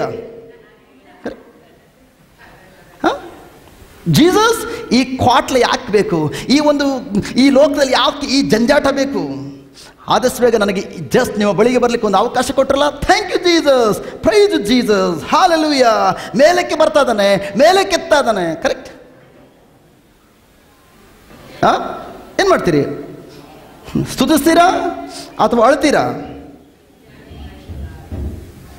ಅಳ್ತೀರಾ ಅಥವಾ ದೇವರನ್ನು ಸ್ತುತಿಸ್ತೀರಾ? ಯಾಕೆ ಅಳ್ತೀರಿ? ಯಾಕಂದ್ರೆ ಆ ರಿಪೋರ್ಟ್ ಹೇಳ್ತದೆ, ಹೇ, ಇನ್ನು ಕೆಲವೇ ದಿನಗಳಲ್ಲಿ ನಿನ್ನನ್ನು ಕೊಲೆ ಮಾಡ್ಲಿಕ್ಕೆ ಹೋಗ್ತಾ ಇದ್ದಾನೆ, ಸಾಯಿಸ್ಬಿಡ್ಲಿಕ್ಕೆ ಹೋಗ್ತಾ ಇದ್ದಾನೆ. ರಿಪೋರ್ಟ್ ನಿಮ್ಮ ಜೊತೆಲಿ ಮಾತನಾಡ್ತದೆ.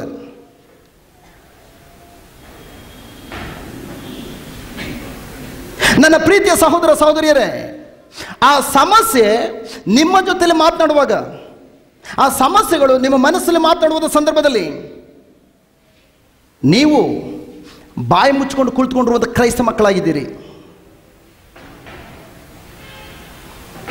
ನೀವು ಎಲ್ಲಿಯ ತನಕ ಬಾಯಿ ಮುಚ್ಚಿಕೊಂಡು ಕುಳಿತುಕೊಳ್ತೀರೋ ಅಲ್ಲಿಯ ತನಕ ಆ ನುಡಿಗಳು ನಿಮ್ಮ ಜೊತೆಯಲ್ಲಿ ಪದೇ ಪದೇ ಕಿರ್ಚಾಡ್ತಾ ಇರ್ತದೆ, ನಿಮ್ಮ ಜೊತೆಲಿ ಮಾತನಾಡ್ತಾ ಇರ್ತದೆ.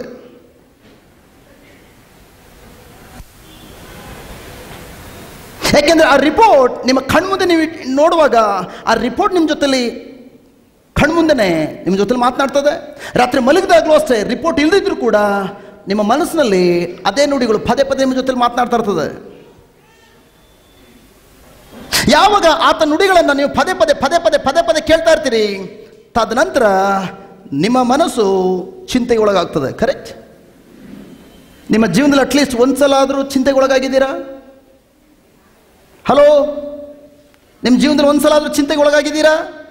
ಅದು ಚಿಂತೆ ಮಾಡದಿರೋರು ಯಾರಾದ್ರಿ? ಕೈ ಮೇಲೆ ಮಾಡಿ. ಚಿಂತೆ ಮಾಡದಿರೋರು ಎಲ್ಲರೂ ಇದ್ದೇವೆ. ಗುಡ್. ಯಾವಾಗ ಪ್ರಿಯರೇ ಆ ಸಮಸ್ಯೆ ನಿಮ್ಮ ಜೊತೆಲಿ ಮಾತನಾಡ್ತಾ ಇರ್ತದೋ, ಖಂಡಿತವಾಗಿಯೂ ನೀವು ಚಿಂತೆಗೆ ಒಳಗಾಗ್ತೀರಿ. ಬಟ್ ಪ್ರಶ್ನೆ ಏನಂದ್ರೆ, ಲೋಕದ ಮಕ್ಕಳು ಕೂಡ ಅವರ ಮನಸ್ಸಿನಲ್ಲಿ ಸಮಸ್ಯೆಗಳು ಮಾತನಾಡುವಾಗ ಚಿಂತೆಗೊಳಗಾಗ್ತಾರೆ. ಬಟ್ ದೇವರ ಮಕ್ಕಳಾಗಿರುವಂಥ ನಾವು ಕೂಡ ನಮ್ಮ ಜೊತೆಯಲ್ಲಿ ಸಮಸ್ಯೆಗಳು ಮಾತನಾಡುವಾಗ ನಾವು ಕೂಡ ಚಿಂತೆಗೊಳಗಾಗ್ತದವೆ. ಬಟ್ ಪ್ರಶ್ನೆ ಏನಂತಂದ್ರೆ, ಕ್ರೈಸ್ತ ಮಕ್ಕಳಾಗಿರುವಂಥ ನಾವು ಸಮಸ್ಯೆಗಳು ನಮ್ಮ ಮನಸ್ಸಿನಲ್ಲಿ ನುಡಿಯುವಾಗ ನನ್ನ ಪ್ರತಿಕ್ರಿಯೆ ಹೇಗಿರಬೇಕು? ನಾನು ಯಾವ ರೀತಿ ಪ್ರತಿಕ್ರಿಯೆ ತೋರ್ತಾ ಇದ್ದಾನೆ?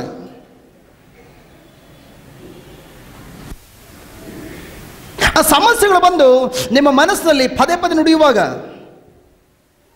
ನೀವು ಬಾಯಿ ತೆಗೆದು ಆ ಸಮಸ್ಯೆಗಳನ್ನು ಯಾವ ರೀತಿ ನೀವು ನುಡಿದು ಆ ಸಮಸ್ಯೆಗಳನ್ನು ಓಡಿಸ್ಬೇಕೆಂಬುದಾಗಿ ನೀವು ಕಲಿತುಕೊಳ್ಳದೆ ಹೋದಲ್ಲಿ ಆ ಸಮಸ್ಯೆಗಳು ಮತ್ತೆ ಮತ್ತೆ ಮತ್ತೆ ಮತ್ತೆ ನಿಮ್ಮ ಮನಸ್ಸಲ್ಲಿ ಬಂದು ಬಂದು ಬಂದು ಬಂದು ಕೊನೆಗೊಂದು ದಿನ ಶಾಶ್ವತವಾಗಿ ನಿಮ್ಮ ಒಳಗಡೆ ನೆಲೆಗೊಳ್ಬಿಡ್ತವೆ, ಮನೆ ಮಾಡ್ಕೊಂಡು ಬಿಡ್ತವೆ.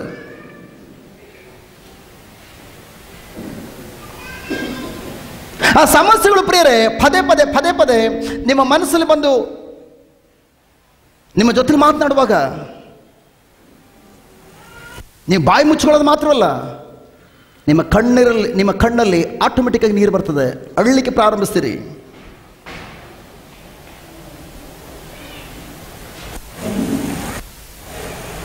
ಯಾಕೆಂದ್ರೆ ಆ ಸಮಸ್ಯೆ ನಿಮ್ಮ ಜೊತೆ ಮಾತನಾಡುವಾಗ ಯೇಸು ಸ್ವಾಮಿ ನಿಮಗೆ ಯಾವ ಅಧಿಕಾರವನ್ನು ಕೊಟ್ಟಿದ್ದಾರೋ ಆ ಅಧಿಕಾರವನ್ನು ಉಪಯೋಗಿಸುವುದರ ಬದಲು ಅದು ಏನು ನಿಮ್ಮ ಹತ್ರ ಮಾತನಾಡ್ತಾ ಇದೆಯೋ ಅದಕ್ಕೆ ನೀವು ಅಪ್ಪಣೆ ಕೊಟ್ಬಿಟ್ಟು ನಿಮ್ಮ ಮೇಲೆ ಅಧಿಕಾರ ಚಲಾಯಿಸಲಿಕ್ಕಾಗಿ ನೀವೇ ಅದಕ್ಕೆ ಅಪ್ಪಣೆಯನ್ನು ಕೊಟ್ಟಂಥ ವ್ಯಕ್ತಿಗಳಾಗಿರ್ತೀರಿ. ಕರೆಕ್ಟ್?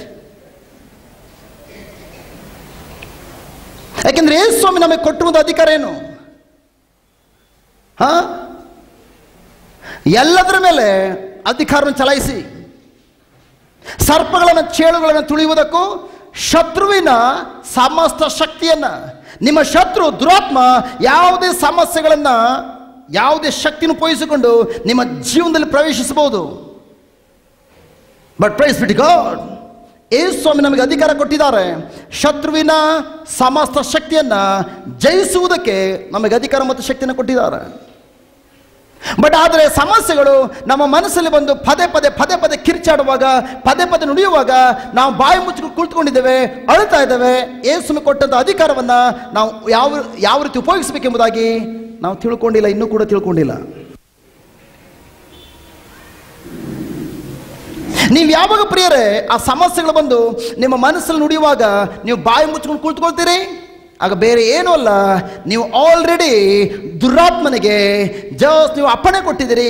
ಆ ದುರಾತ್ಮನು ಆ ಕಡೆಯಿಂದ ನಿಮಗೊಂದು ನೋಟಿಸನ್ನು ಕೊಟ್ಟಿದ್ದಾನೆ, ಸದ್ಯದರಲ್ಲೇ ಈ ಸಮಸ್ಯೆ ಮಧ್ಯದಲ್ಲೇ ನಿನ್ನನ್ನು ಸಾಯಿಸಿಬಿಡ್ತೇನೆ ಎಂಬುದಾಗಿ. Hallelujah, hallelujah, thank you Jesus, praise you Jesus, hallelujah. But praise be to God, ಇಲ್ಲಿ ಯೇಸು ಸ್ವಾಮಿ ಆ ಅಂಜೂರದ ಮರಕ್ಕೆ ಉತ್ತರ ಕೊಡುವುದರ ಮೂಲಕ ತನ್ನ ಜೊತೆಲಿದ್ದಂಥ ಶಿಷ್ಯರಿಗೂ ಮತ್ತು ಅವರು ಹಿಂಬಾಲಿಸಿಕೊಂಡು ಹೋಗ್ತಿರುವಂಥ ನಮಗೂ ಒಂದು ಪಾಠವನ್ನು ಕಲಿಸ್ಕೊಡ್ತಾ ಇದ್ದಾರೆ. ಅದೇನೆಂದರೆ, ಸಮಸ್ಯೆ ಬಂದು ನಿಮ್ಮ ಜೊತೆಲಿ ಮಾತನಾಡುವಾಗ ನೀವೆಂದಿಗೂ ಬಾಯಿ ಮುಚ್ಚಿ ಕುಳಿತುಕೊಳ್ಬೇಡಿ, ಬದಲಾಗಿ ಅದಕ್ಕೆ ವಿರುದ್ಧವಾಗಿ ಯೇಸುವಿನ ವಾಕ್ಯವನ್ನು ತೆಗೆದುಕೊಂಡು ಬಾಯಿ ತೆಗೆದು ಜೋರಾಗಿ ಆ ಸಮಸ್ಯೆಗೆ ನುಡಿಬೇಕೆಂಬುದಾಗಿ. Praise the Lord, hallelujah, hallelujah, thank you Jesus, praise you Jesus.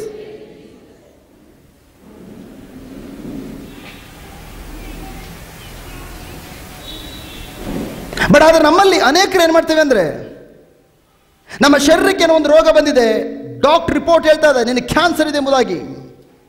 ಆ ಕ್ಯಾನ್ಸರ್ ಇದೆ ಎಂಬುದಾಗಿ ಆ ರಿಪೋರ್ಟ್ ನಮ್ಮ ಮನಸ್ಸಲ್ಲಿ ಪದೇ ಮಾತನಾಡುವಾಗ ನಾವು ಸುತ್ತಮುತ್ತಲು ಹೋಗಿ, ಏ ಬ್ರದರ್ ಪ್ರೇಯರ್ ಮಾಡಿ ನನಗೆ ಕ್ಯಾನ್ಸರ್ ಇದೆ, ಫಾದರ್ ಪ್ರೇಯರ್ ಮಾಡಿ ನನಗೆ ಕ್ಯಾನ್ಸರ್ ಇದೆ, ಏ ಪ್ಯಾಸ್ಟರ್ ನನಗೋಸ್ಕರ ಪ್ರೇಯರ್ ಮಾಡಿ ನನಗೆ ಕ್ಯಾನ್ಸರ್ ಇದೆ ಎಂಬುದಾಗಿ ಎಲ್ಲರ ಬಳಿ ಹೋಗಿ ಪ್ರಾರ್ಥನೆ ಮಾಡಿಸ್ಕೊಳ್ತೇವೆ ಅಷ್ಟೇ.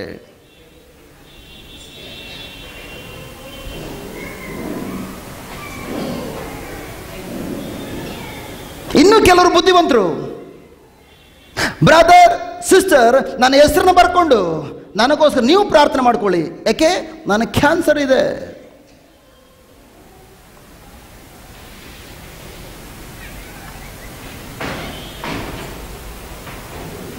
ನನ್ನ ಪ್ರೀತಿಯ ಸಹೋದರ ಸಹೋದರಿಯರೇ, ಆ ಕ್ಯಾನ್ಸರ್ಗೆ ನೀವು ಎಲ್ಲಿಯ ತನಕ ಬಾಯಿ ತೆಗೆದು ನುಡಿಯೋದಿಲ್ವೋ ಅಲ್ಲಿಯ ತನಕ ಆ ಕ್ಯಾನ್ಸರ್ ನೀವು ಕೊಲೆ ಮಾಡಲಿಕ್ಕೆ ಸಾಧ್ಯ ಇಲ್ಲ. ಆ ಕ್ಯಾನ್ಸರ್ ನಿಮ್ಮನ್ನು ಕೊಲೆ ಮಾಡೋದು ಖಂಡಿತ. ನಿಮಗೋಸ್ಕರ 1000 ಜನ ಪ್ರೇಯರ್ ಮಾಡ್ಬೋದು, ಬಟ್ ನೀವು ಎಲ್ಲಿಯ ತನಕ ದೇವರ ವಾಕ್ಯವನ್ನು ಉಪಯೋಗಿಸೋದ್ರ ಮೂಲಕ ಆ ಕ್ಯಾನ್ಸರ್ಗೆ ನೀವು ಆಜ್ಞೆ ಮಾಡೋದಿಲ್ವೋ, ನೀವು ನುಡಿಯೋದಿಲ್ವೋ, ಅಲ್ಲಿಯ ತನಕ ಆ ಕ್ಯಾನ್ಸರ್ ನಿಮ್ಮನ್ನು ಬಿಟ್ಟು ಹೋಗೋದಿಲ್ಲ ಪ್ರಿಯರೇ.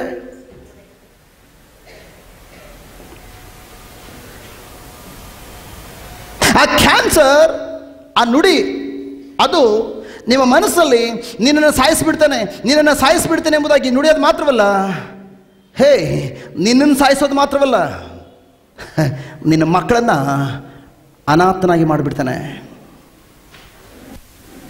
ನಿನ್ನ ಮಕ್ಕಳ ಭವಿಷ್ಯವನ್ನು ಹಾಳು ಮಾಡಿಬಿಡ್ತಾನೆ. ತಾಯಿ ಇಲ್ಲದ ರೀತಿಯಲ್ಲಿ, ತಂದೆ ಇಲ್ಲದ ರೀತಿಯಲ್ಲಿ ಮಕ್ಕಳ ಭವಿಷ್ಯನ ಹಾಳು ಮಾಡಿಬಿಡ್ತಾನೆ. ಹೇ ನಿನ್ನನ್ನು ನಾಳೆ ಮಾಡಿಬಿಡ್ತೇನೆ ಎಂಬುದಾಗಿ ಕನಸು ಕಾಣಬೇಡ. ನಿನಗೆ ಪದೇ ಚಿತ್ರಹಿಂಸೆ ಕೊಟ್ಟು ನಿನ್ನ ಅಕೌಂಟಲ್ಲಿರುವಂಥ ಹಣವನ್ನು ಕೂಡ ಖಾಲಿ ಮಾಡಿ, ಅದಾದಮೇಲೆ ನಿನ್ನ ಮಕ್ಕಳು ಕೂಡ ಸಾಲ ಮಾಡಿ ನಿನ್ನ ಟ್ರೀಟ್ಮೆಂಟಿಗೆ ಕೊಟ್ಟು ನೀನು ಚಿತ್ರಹಿಂಸೆಯಿಂದ ಸಾಯಬೇಕು.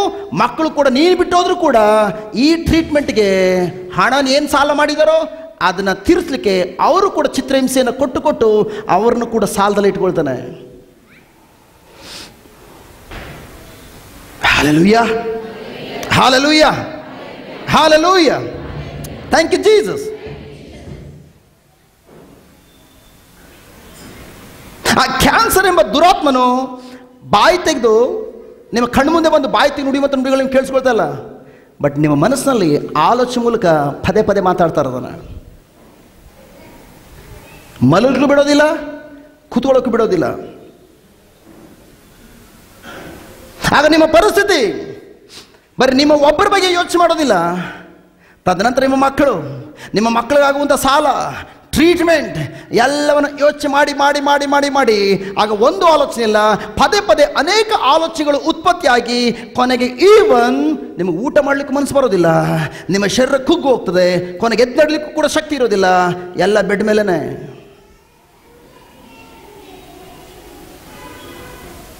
Hallelujah, hallelujah, hallelujah. ಬಟ್ ಇಲ್ಲಿ ಮರ ಯೇಸುವಿನ ಜೊತೆಲಿ ಮಾತನಾಡಿದ್ದರಿಂದ ಯೇಸು ಮರಕ್ಕೆ ಉತ್ತರ ಕೊಟ್ಟರು. ಇನ್ ದ ಸೇಮ್ ವೇ ಯೇಸುವಿನ ಮಕ್ಕಳಾಗಿರುವಂಥ ನೀವು ಒಬ್ಬೊಬ್ಬರು ಕೂಡ ಸಮಸ್ಯೆ ನಿಮ್ಮ ಜೊತೆಲಿ ಮಾತನಾಡುವಾಗ ಎಲ್ಲರ ಹತ್ರ ಹೋಗಿ ಅಯ್ಯೋ ಆ ಸಮಸ್ಯೆ ಹೇಳ್ಕೊಂಡು ಪ್ರೇಯರ್ ಮಾಡಿಸ್ಕೊಳ್ಬೇಡಿ. ಆ ಸಮಸ್ಯೆಗೆ ನೀವು ಯಾವ ರೀತಿ ಯೇಸುವಿನ ಥರ ಉತ್ತರ ಕೊಡಬೇಕೆಂಬುದಾಗಿ ನೀವು ಕಲ್ತ್ಕೊಳ್ಳೋದು ವೆರಿ ವೆರಿ ಇಂಪಾರ್ಟೆಂಟ್.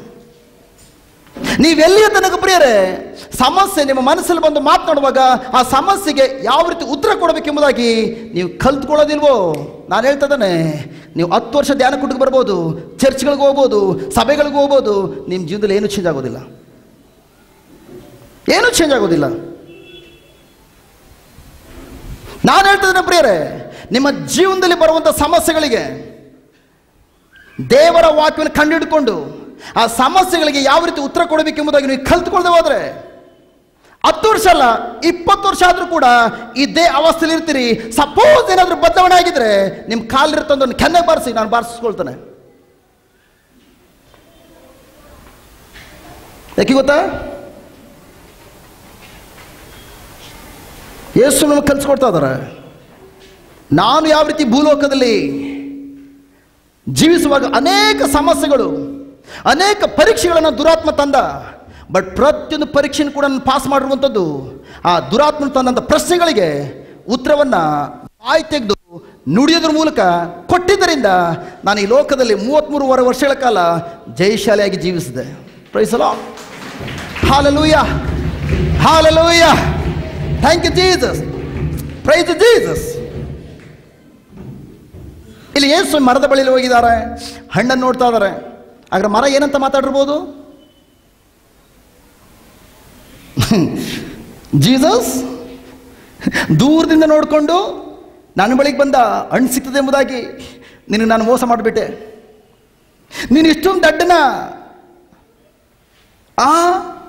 ಈಚೆ ದಡದಲ್ಲಿ ನೀನು ಪ್ರಬೋಧನೆ ಮಾಡುವಂಥ ಸಂದರ್ಭದಲ್ಲಿ ಆಚೆ ದಡದಲ್ಲಿ ಒಂದು ವ್ಯಕ್ತಿ ದುರಾತ್ಮ ಪೀಡಿತನಾಗಿದ್ದಾನೆ, ದೆವ್ವ ಹಿಡ್ಕೊಂಡಿದ್ದೆ 6,000 ದೆವ್ವಗಳು, ಅದು ನಿನಗೆ ಗೊತ್ತಾಯ್ತು.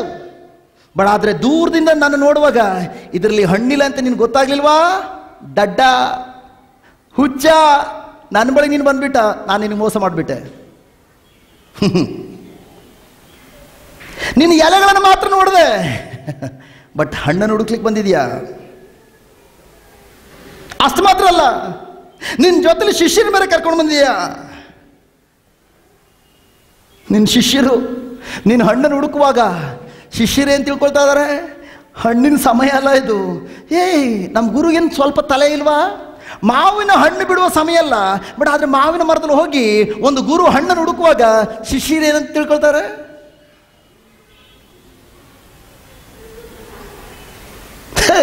ನಿನ್ನ ವ್ಯಾಲ್ಯೂ ನಿನ್ನ ಶಿಷ್ಯರ ಮುಂದೆ ಫಿನಿಶ್, ಮುಗಿದೋಯ್ತು.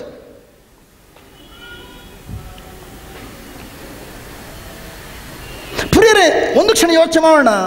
ಮಾವಿನ ಹಣ್ಣಿನ ಸಮಯವಲ್ಲದ ಸಂದರ್ಭದಲ್ಲಿ ಹೋಗಿ ಸಪೋಸ್ ನಿಮ್ಮ ಜೊತೆಲಿರುವಂಥ ವ್ಯಕ್ತಿ ಹೋಗಿ ಮಾವಿನ ಮರದಲ್ಲಿ ಹಣ್ಣನ್ನು ಹುಡುಕುವಾಗ ಅವು ನೋಡಿ ಏನು ಹೇಳ್ತೀರಿ?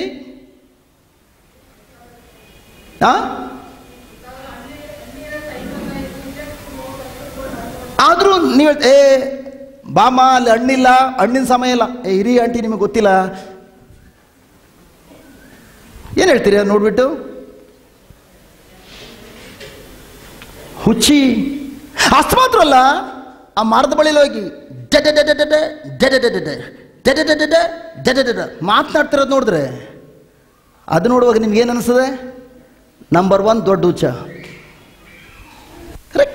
ಯಾಕೆಂದ್ರೆ ಏನು ಸ್ವಾಮಿ ಆ ಅಂಜೂರದ ಮರದ ಜೊತೆಯಲ್ಲಿ ಉತ್ತರ ಕೊಟ್ಟು ಮಾತನಾಡ್ತಾ ಇದ್ದಾರೆ. ಪಕ್ಕದಲ್ಲಿ ಯಾರಿದ್ದಾರೆ? ಶಿಷ್ಯರಿದ್ದಾರೆ. ನೀನು ನನ್ನ ಜೊತೆಲಿ ಮಾತನಾಡ್ತಾ ಇದೀಯಾ?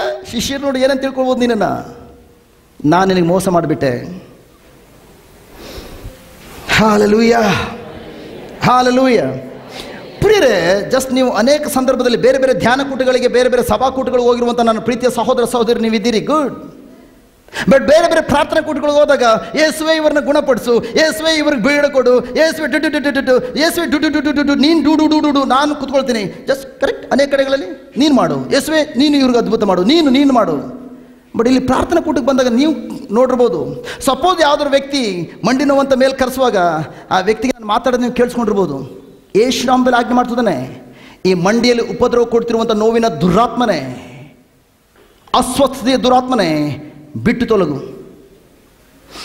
ಅದನ್ನು ಮಾತಾಡುವಾಗ ನಿಮ್ಮಲ್ಲಿ ಕೆಲವರಿಗೆ ಅನಿಸ್ಬೋದು, ಹೇ ಈ ಬ್ರದರ್ ಮುಂದೆ ನಿಂತಿರೋದು ಈ ಅಮ್ಮನಿಗೆ ನುಡಿಬೇಕು, ಬಟ್ ಇದು ಯಾವುದೋ ದುರಾತ್ಮನೆ, ನೀನು ಬಿಟ್ಟು ಹೋಗು, ಅಮ್ಮನ ಬಿಟ್ಟು ಹೋಗು, ಅಮ್ಮನ ಇನ್ಯಾರು ಇದ್ದಾರೆ, ಇವ್ನು ಯಾರು ಮಾತಾಡ್ತವನೆ ಅನ್ಸಲ್ವಾ?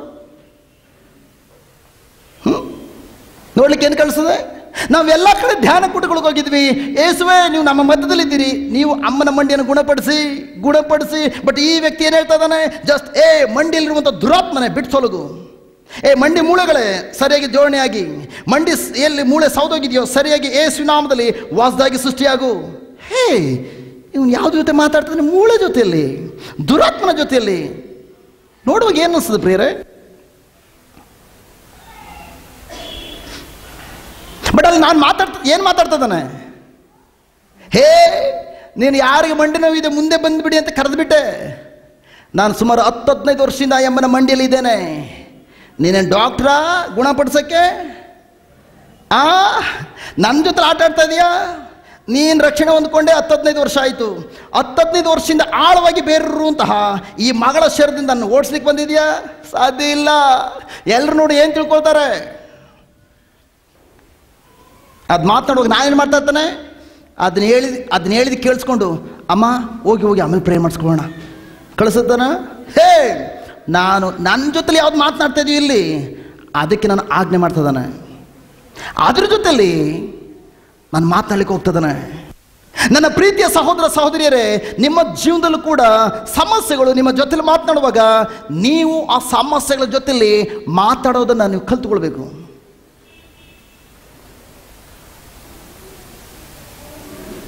Hallelujah, hallelujah. ಪ್ರಿಯರೇ, ನಿಮ್ಮ ಮನಸ್ಸಿನಲ್ಲಿ ಮಾತನಾಡ್ತಿರುವಂತಹ ಸಮಸ್ಯೆ ಜೊತೆಯಲ್ಲಿ ನೀವು ಕಡೆಯದಾಗಿ ಮಾತನಾಡಿ ಎಷ್ಟು ವರ್ಷಗಳು ಕಳೀತು? ಅನೇಕ ಮಕ್ಕಳು ತುಂಬ ಚಾಂಪಿಯನ್. ಸಮಸ್ಯೆ ಬಂದು ನಿಮ್ಮ ಮನಸ್ಸಲ್ಲಿ ಮಾತನಾಡುವಾಗ, ನಮ್ಮ ಮನಸ್ಸಲ್ಲಿ ಮಾತಾಡುವಾಗ ಅನೇಕ ಮಕ್ಕಳು ಫೋನ್ ತಗೊಂಡು ಬ್ರದರ್ ಜೊತೆಲಿ ಮಾತನಾಡ್ತವೆ. ಹಲೋ, ನೀವು ಬ್ರದರ್ ಜೊತೆ ಮಾತಾಡೋದ್ರಿಂದ ನಿಮ್ಮ ಸಮಸ್ಯೆ ಪರಿಹಾರ ಆಗೋದಿಲ್ಲ.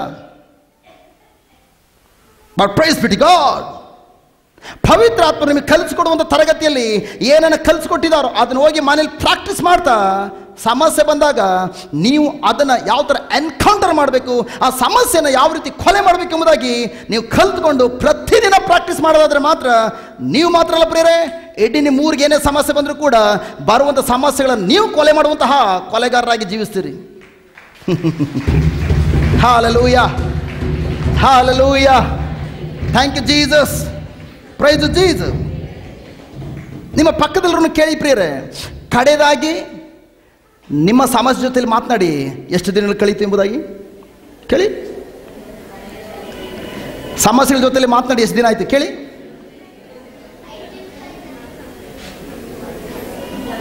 ಸಮಸ್ಯೆಗಳ ಜೊತೆ ಮಾತನಾಡಿ ಎಷ್ಟು ದಿನಗಳು ಕಳೆದಿದೆ? ಹಲೋ, ನಾನು ಹೇಳ್ತಾ ಇರೋದು ಈ ಕಡೆ ಗಮನ ಕೊಡಿ. ದೇವ್ರ ಜೊತೆಲಿ ಮಾತನಾಡಿ ಎಷ್ಟು ದಿನ ಆಯ್ತು ಕೇಳಲಿಲ್ಲ. ದೇವ್ರ ಜೊತೆಲಿ ಇಲ್ಲಿ ಕೂತ್ಕೊಂಡು ಮಾತಾಡ್ತಿದ್ರಿ, ಬೆಳಗಿನ ಕೂಡ ಪ್ರೇಯರ್ ಮಾಡ್ಕೊಂಡು ಬಂದಿದ್ದೀರಿ.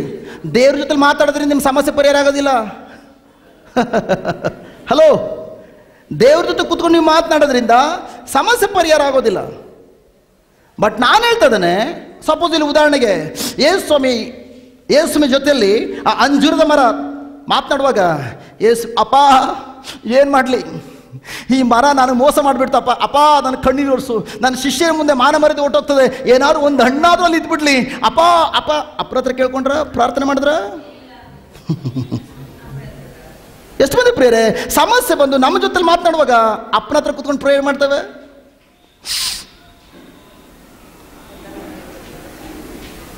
ಅದಕ್ಕೆ ನಾನು ಯಾವಾಗಲೂ ಹೇಳ್ತಾ ಇರ್ತಾನೆ, ನಾವು ಕ್ರೈಸ್ತ ಮಕ್ಕಳು ಪ್ರೇಯರ್ ಮಾಡೋದ್ರಲ್ಲಿ ಚಾಂಪಿಯನ್ಗಳು. ಬಟ್ ಸಮಸ್ಯೆ ಬಂದಾಗ ಸಮಸ್ಯೆ ಜೊತೆಲಿ ಮಾತನಾಡೋದ್ರಲ್ಲಿ zero. Hallelujah, hallelujah. Thank you Jesus. ನನ್ನ ಪ್ರೀತಿಯ ಸಹೋದರ ಸಹೋದರಿಯರೇ, ನಾವು ಆದಿಕಾಂಡದಲ್ಲಿ ನೋಡ್ತೇವೆ. ಆದಿಕಾಂಡ ತೆಗಿರಿ, ಆದಿಕಾಂಡ. ಇವತ್ತು ಒಂದು ಗುಡ್ ನ್ಯೂಸ್ ಏನಂದ್ರೆ ಇವತ್ತು ನಿಮ್ಮ ಶರೀರದಲ್ಲಿ ಇರುವಂಥ ರೋಗ ಅನೇಕ ವರ್ಷಗಳಿಂದ ನಿಮ್ಮ ಜೊತೆ ಮಾತನಾಡ್ತಿರ್ಬೋದು. ಬಟ್ ಇದುವರೆಗೂ ನೀವು ಅದು ಹೇಳೋದನ್ನ ಕೇಳಿಕೊಂಡು ಒಳಗಡೆ ನೆಲೆಗೊಳಿಸ್ಕೊಂಡು ಬರೀ ಅದಕ್ಕೆ ಮಾತುಗಳು ನುಂಗಿಸ್ತಾ ಇದ್ರಿ. ತಗೋ, ಚೆನ್ನಾಗಿರು, ಮಲಗು ಒಂದು ಸ್ವಲ್ಪ ಹೊತ್ತು, ಇವತ್ತು ರಾತ್ರಿ ಮಲಗು, ಬೆಳಿಗ್ಗೆ ಮತ್ತೆ ಎದ್ದೇಳು, ಬೆಳಿಗ್ಗೆ ಇನ್ನೊಂದು ಡೋಸ್ ಕೊಡ್ತೀನಿ, ಅವು ಮಲಗು, ಮಧ್ಯಾಹ್ನ ಊಟ ಆದ್ಮೇಲೆ ಒಂದು ಡೋಸ್ ಕೊಡ್ತೀನಿ, ಮಲಗು, ರಾತ್ರಿ ಡಿ. ಬಟ್ ಥ್ಯಾಂಕ್ ಗಾಡ್, ಇವತ್ತು ನಿಮ್ಮ ಸಮಸ್ಯೆಗಳಿಗೆ, ನಿಮ್ಮಲ್ಲಿ ಏನು ಮಾತನಾಡ್ತಿದೆಯೋ ಸಮಸ್ಯೆ, ಆ ಸಮಸ್ಯೆಗಳಿಗೆ ನೀವು ಯಾವ ರೀತಿ ಮಾತಾಡಬೇಕೆಂಬುದಾಗಿ ಇವತ್ತು ನಾನು ಕಲ್ಸ್ಕೊಡ್ಲಿಕ್ಕೆ ಹೋಗ್ತಾ ಇದ್ದಾನೆ. Praise the lord. Hallelujah, hallelujah, hallelujah. ನನ್ನ ಪ್ರೀತಿಯ ಸಹೋದರ, ನನ್ನ ಬ್ರದರ್, ಹಾಸನಿಂದ ಬಂದಿರುವಂಥ ಬ್ರದರ್, ಜಸ್ಟ್ ನಿಮ್ಮ ಜೀವನದಲ್ಲಿ ದುರಾತ್ಮನು ಒಂದು ಸಮಸ್ಯೆ ತರುವಾಗ ಆ ಸಮಸ್ಯೆ ನಿಮ್ಮ ಜೊತೆಲಿ ಪದೇ ಮಾತನಾಡಿ ಕೊನೆಗೆ ಎಲ್ಲಿ ಕರ್ಕೊಂಡು ಹೋಯ್ತು ನಿಮ್ಮನ್ನು. ನೀವು ಆ ಸಮಸ್ಯೆ ಜೊತೆಲಿ ನೀವು ಯಾವ ರೀತಿ ಮಾತಾಡಬೇಕೆಂಬುದಾಗಿ ನಿಮಗೆ ಗೊತ್ತಿಲ್ಲದೆ ಇದ್ದರಿಂದ ನಿಮ್ಮ ಕಥೆಯನ್ನು ಮುಗಿಸ್ಕೊಳ್ಳುವಂಥ ಲೆವೆಲ್ ಕರ್ಕೊಂಡು ಹೋಗಿತ್ತು. Correct? But praise be to God, ಯಾವಾಗ ಒಂದ್ಸಲ ಧ್ಯಾನ ಕೂಟಕ್ಕೆ ಬಂದ್ರಿ, ಆ ಧ್ಯಾನ ಕೂಟಕ್ಕೆ ಬಂದಾಗ ಗೊತ್ತಾಯ್ತು, ಎಸ್, ನಾನು ಸಮಸ್ಯೆ ಬಂದಾಗ ಸಮಸ್ಯೆಗಳನ್ನು ಹೊತ್ತುಕೊಂಡು ದೇವರ ಬಳಿ ಹೋಗಿ ಪ್ರೇಯರ್ ಮಾಡಬೇಕಾಗಿಲ್ಲ. ಆ ಸಮಸ್ಯೆಗಳಿಗೆ ನಾನು ದೇವರ ವಾಕ್ಯನ ಉಪಯೋಗಿಸಿಕೊಂಡು ಯಾವ ರೀತಿ ನುಡಿಬೇಕೆಂಬುದಾಗಿ ನಾನು ಕಲ್ತ್ಕೊಂಡ್ರೆ, ಆ ಎಂಥ ಸಮಸ್ಯೆ ಬಂದರೂ ಕೂಡ ಪ್ರೈಸ್ ಬಿ ಟು ಗಾಡ್, ಎಂಥ ಲೋಕದ ಕಾರ್ಯಗಳು ಬಂದರೂ ಕೂಡ ಪ್ರೈಸ್ ಬಿ ಟು ಗಾಡ್, ಆ ಸಮಸ್ಯೆಗಳನ್ನು ನಾನು ಬಾಯಿ ತೆಗೆದು ದೇವರ ವಾಕ್ಯವನ್ನು ನುಡಿಯುವುದರ ಮೂಲಕ ಸಮಸ್ಯೆಗಳನ್ನು ಕೊಲೆ ಮಾಡಬಹುದು. ಅದು ನನ್ನನ್ನು ಕೊಲೆ ಮಾಡಲಿಕ್ಕೆ ಸಾಧ್ಯ ಇಲ್ಲ. ನಾನು ಅದನ್ನ ಯೇಸು ನಾಮದಲ್ಲಿ, ಯೇಸುವಿನ ವಾಕ್ಯದೊಂದಿಗೆ ಕೊಲೆ ಮಾಡುವಂತ ಕೊಲೆಗಾರನಾಗಿ ಜೀವಿಸ್ತೇನೆ. Yes brother?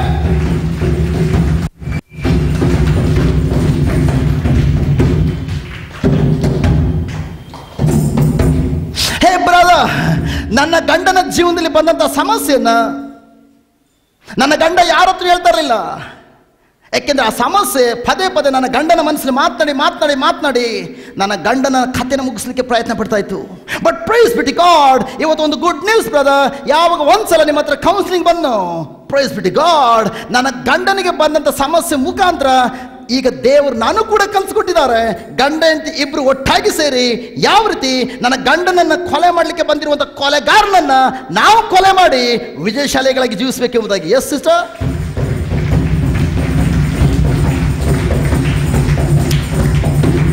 ಅವ ಸುಮಾರು 1 ಗಂಟೆಗಳ ತನಕ ನಿಮ್ಮ ಹತ್ರ ಮಾತನಾಡಿದೆ. ಎಲ್ಲಾದರೂ ನಾನು ನಿಮಗೋಸ್ಕರ ಪ್ರಾರ್ಥನೆ ಮಾಡ್ತೀನಿ ಬ್ರದರ್, ಸರಿಯಾಗ್ತದೆ ಕಳಿಸೋದನ್ನ. ಸಿ,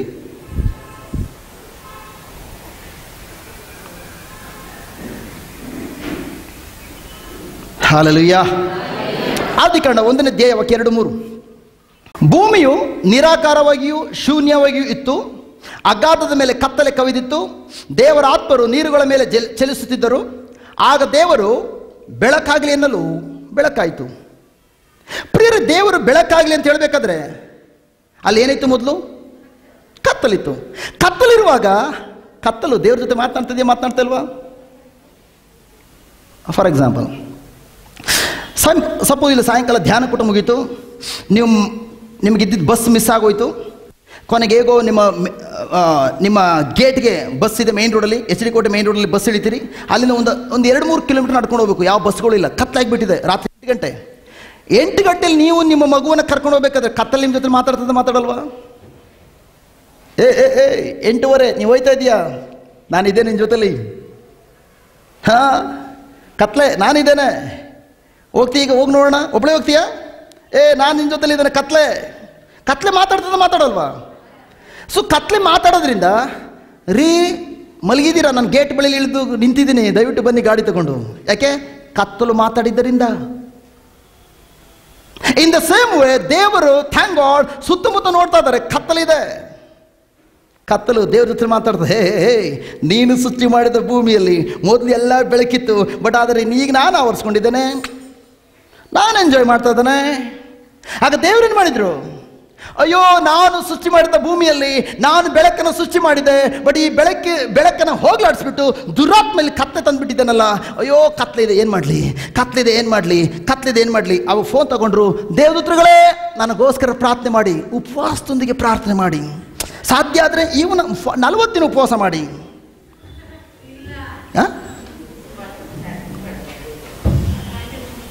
ದೇವ್ರೇನು ಮಾಡಿದ್ರು? ಕತ್ತಲೆ ಇವ್ರ ಜೊತೆ ಮಾತನಾಡುವಾಗ ಕತ್ತಲೆಯ ಬಗ್ಗೆ ಮಾತನಾಡಲಿಲ್ಲ, ಆ ಕತ್ತಲಿಗೆ ಆಜ್ಞೆ ಮಾಡಿದರು. ಕತ್ತಲೆಗೆ ಬೆಳಕಾಗಲಿ ಎಂಬುದಾಗಿ ನುಡಿದ್ರು. ಹಲ್ಲೆಲೂಯಾ. ಆ್ಯಕ್ಚುಲಿ ನಮ್ಮ ಇಂಗ್ಲೀಷ್ ಬೈಬಲಲ್ಲಿ ಮತ್ತು ಕನ್ನಡ ಬೈಬಲ್ ಈ ರೀತಿ ಇದೆ. ಆ್ಯಕ್ಚುಲಿ ಹೀಬ್ರೂ ಬೈಬಲಲ್ಲಿ ಅಲ್ಲಿ ಬೆಳಕಾಗಲಿ ಅಲ್ಲ, ಬೆಳಕಾಗು, ಲೈಟ್ ಬಿ, ಲೈಟ್ ಬಿ, ಬೆಳಕಾಗು.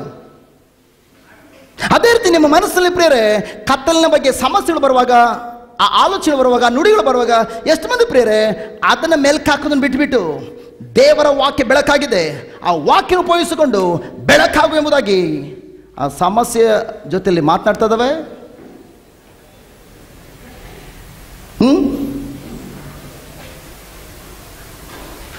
ದೇವರಲ್ಲಿ ಕಣ್ಣಾರೆ ಕತ್ತಲ್ಲಿ ನೋಡ್ತಾ ಇದ್ದಾರೆ. ಕತ್ತಲವ್ರ ಮನಸ್ಸಲ್ಲಿ ಮಾತಾಡ್ತಾ ಇದೆಯಾ? ಮಾತನಾಡ್ತಾ ಇದೆ. ಬಟ್ ದೇವರು ಯಾವ ರೀತಿ ಪ್ರತಿಕ್ರಿಯೆ ತೋರಿದ್ರು? ದೇವರು ತಾವು ಏನನ್ನ ಕಣ್ಣಾರು ನೋಡ್ತಾ ಇದ್ದಾರೋ ಆ ಕತ್ತಲಿನ ಬಗ್ಗೆ ಆಗಲಿ, ತಮ್ಮ ಮನಸ್ಸಲ್ಲಿ ಏನು ಆಲೋಚನೆ ಬರ್ತಾ ಇದೆಯೋ, ಏನು ನುಡಿತಾ ಇದನೋ ಕತ್ತಲಿನ ಒಡೆಯ, ಅದ್ರ ಬಗ್ಗೆ ಆಗಲಿ ಗಮನ ಕೊಡ್ತಾ ಇಲ್ಲ. ಬದಲಾಗಿ ಬಾಯಿ ತೆಗೆದು ಆ ಸಮಸ್ಯೆ ಬಗ್ಗೆ ಮಾತನಾಡಲಿಲ್ಲ, ಸಮಸ್ಯೆಗೆ ನುಡಿತಾ ಇದ್ದಾರೆ. ಹಾಗಾದರೆ ಪ್ರತಿ ತಿಂಗಳು ನೀವು ಏತಕ್ಕಾಗಿ ಇಲ್ಲಿ ಬರ್ತಾ ಇದ್ದೀರಿ? ಸಿಂಪಲ್. ಇದುವರೆಗೂ ಬ್ರದರ್ ನಾನು ಸಮಸ್ಯೆಗಳ ಬಗ್ಗೆ ಮಾತನಾಡ್ತಾ ಇದ್ದೆ, ಬಟ್ ಇವತ್ತು ನಾನು ಇಲ್ಲಿ ಬಂದಿರುವಂಥದ್ದು ನನ್ನ ಪ್ರಭು ಯೇಸು ಕ್ರಿಸ್ತರು ಅವರ ಆತ್ಮರ ಮೂಲಕ ಸಮಸ್ಯೆಗಳ ಜೊತೆಯಲ್ಲಿ ಯಾವ ರೀತಿ ಮಾತನಾಡಬೇಕು, ಸಮಸ್ಯೆಗಳಿಗೆ ಯಾವ ರೀತಿ ಮಾತನಾಡಬೇಕು ಎಂಬುದಾಗಿ ಕಲ್ತ್ಕೊಂಡು ಹೋಗ್ಲಿಕ್ಕೆ ಬಂದಿದ್ದೇನೆ ಹೊರತು ಪ್ರೇಯರ್ ಮಾಡಿಸ್ಕೊಂಡು ಹೋಗ್ಲಿಕ್ಕಲ್ಲ. ಹಲೋ, ಈ ಕಡೆಯವ್ರಿಗೆ ಹೇಳ್ತಾನೆ, ಫಸ್ಟ್ ನೀವೇನಾದರೂ ದೇವರ ವಾಕ್ಯವನ್ನು ಕಲ್ತ್ಕೊಂಡು ದೇವರ ವಾಕ್ಯವನ್ನು ಉಪಯೋಗಿಸಿಕೊಂಡು ಸಮಸ್ಯೆಗಳಿಗೆ ಯಾವ ರೀತಿ ನುಡಿಬೇಕೆಂಬುದಾಗಿ ಅದನ್ನು ಕಲ್ತ್ಕೊಳ್ದೆ ಹೋದರೆ ನೀವು 10 ವರ್ಷ 20 ವರ್ಷ ನಿಮ್ಮ ತಲೆ ಮೇಲೆ ಕೈ ಇಟ್ಟು ಪ್ರಾರ್ಥನೆ ಮಾಡಿಸ್ಕೊಳ್ಬೋದು. ನಿಮ್ಮ ಜೀವನದಲ್ಲಿ ಏನೂ ಚೇಂಜ್ ಆಗೋದಿಲ್ಲ. ಒಂದೊಂದು ಚೇಂಜ್ ಆಗ್ತದೆ, ಇರೋ ಕೂದಲು ಕೂಡ ಉದುರೋಗ್ತದೆ. ಈ ಕಡೆಯವ್ರಿಗೆ ಹೇಳ್ತಾನೆ, ಹಲೋ ಗಮನ, ಹಿಂದೆ ಇರೋರು ಹಿಂದೆ ನೀವು ದೇವರ ವಾಕ್ಯದಲ್ಲಿ ಮುಂದೆ ಬಂದು ಕುಳಿತುಕೊಂಡು ಇದ್ರೆ ಬರೋದನ್ನ ನೀವು ಗೆಲ್ಲದೆ ಹೋದಲ್ಲಿ, ದೇವರ ವಾಕ್ಯವನ್ನು ಕೇಳಿಸಿಕೊಂಡು ದೇವರ ವಾಕ್ಯದ ಮೂಲಕ ತರಬೇತಿ ಕೊಟ್ಟುಕೊಂಡು ಸಮಸ್ಯೆ ಬಂದು ನಿಮ್ಮ ಜೊತೆಲಿ ಮಾತನಾಡುವಾಗ ನೀವು ಸಮಸ್ಯೆಗೆ ದೇವರ ವಾಕ್ಯವನ್ನು ಕಲ್ತ್ಕೊಂಡು ದೇವರ ವಾಕ್ಯದ ಮೂಲಕ ನೀವು ನುಡಿಯದೆ ಹೋದಲ್ಲಿ ನೀವು 10 ವರ್ಷ 20 ವರ್ಷ ಪ್ರಾರ್ಥನೆ ಕೂಟಕ್ಕೆ ಬಂದು ಬ್ರದರ್ಗಳ ಕೈಲಿ ತಲೆ ಮೇಲೆ ಕೈ ಇಟ್ಟು ಪ್ರಾರ್ಥನೆ ಮಾಡಿಸ್ಕೊಂಡು ಹೋಗ್ಬೋದು. ನಿಮ್ಮ ಜೀವನದಲ್ಲಿ ಏನೂ ಚೇಂಜ್ ಆಗೋದಿಲ್ಲ. ಒಂದೊಂದು ಚೇಂಜ್ ಆಗ್ತದೆ, ಸೋಪ್ ದುಡ್ಡು ಉಳಿತದೆ, ಶಾಂಪು ದುಡ್ಡು ಉಳಿತದೆ, ಯಾಕಂದ್ರೆ ಕೂದಲು ಹೊಟ್ಟೋಗ್ತದೆ. ಅದೊಂದೇ ನಿಮ್ಗೆ ಉಳಿತಾಯ.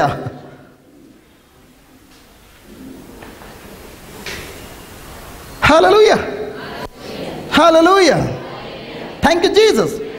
ಬಟ್ ನೀವು ದೇವರ ವಾಕ್ಯವನ್ನು ಕಲ್ತ್ಕೊಂಡು ಸಮಸ್ಯೆ ಬಂದು ನಿಮ್ಮ ಮನಸ್ಸಲ್ಲಿ ನುಡಿಯುವಾಗ ಪ್ರಾರಂಭದಲ್ಲೇ ಅದು ಒಳಗಡೆ ಬರಲಿಕ್ಕೆ ಕೂಡ ಅವಕಾಶ ಕೊಡದೆ, ಅದು ನುಡಿಯುವಂಥ ಸಂದರ್ಭದಲ್ಲೇ ಇನ್ನೆಂದಿಗೂ ನಿನ್ನಿಂದ ಬರುವಂಥ ಫಲವನ್ನು ನಾನು ಮಾತ್ರ ಅಲ್ಲ ಯಾರು ಕೂಡ ತಿನ್ನದಂತಾಗಲಿ ಎಂಬುದಾಗಿ ಆ ಸಮಸ್ಯೆಗೆ ನುಡಿಯೋದಾದರೆ ಪ್ರೈಸ್ ಬಿ ಟು ಗಾಡ್, ನೀವು ಆ ಸಮಸ್ಯೆನ ಕೊಲೆ ಮಾಡಿ ಕೊಲೆಗಾರರಾಗಿ ಯೇಸು ನಾಮದಲ್ಲಿ ನೀವು ಜೀವಿಸ್ತೀರಿ.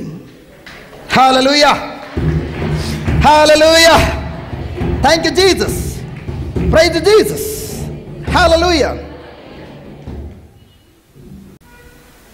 ನನ್ನ ಪ್ರಿಯ ಸಹೋದರ ಸಹೋದರಿಯರೇ, ನಿಮ್ಮ ಜೀವನದಲ್ಲಿ ಸಮಸ್ಯೆಗಳು ಅಥವಾ ಕೆಟ್ಟ ಪರಿಸ್ಥಿತಿಗಳು ನಿಮ್ಮ ಜೀವನದಲ್ಲಿ ಪ್ರವೇಶಿಸಿ ಆ ಸಮಸ್ಯೆಗಳು ನಿಮ್ಮ ಮನಸ್ಸಲ್ಲಿ ಪದೇ ಪದೇ ಮಾತನಾಡಿ ಎಲ್ಲ ರೀತಿಯ ಭಯವನ್ನು ಉತ್ಪತ್ತಿ ಮಾಡುವಾಗ ಎಷ್ಟು ಬಾರಿ ಹೋಗಿ ಸುತ್ತಮುತ್ತಲು ಹೋಗಿ ಜನರ ಬಳಿಯಲ್ಲಿ ಅದೇನು ಮಾತಾಡ್ತಿದೆಯೋ ಅದನ್ನು ಬಾಯಿ ತೆಗೆದು ಎಲ್ಲರ ಬಳಿ ಹೇಳ್ತಾ ಇದ್ದೀರಿ?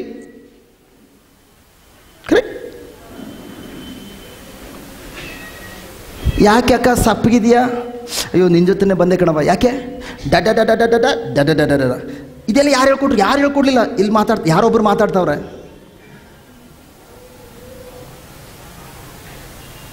ನನ್ನ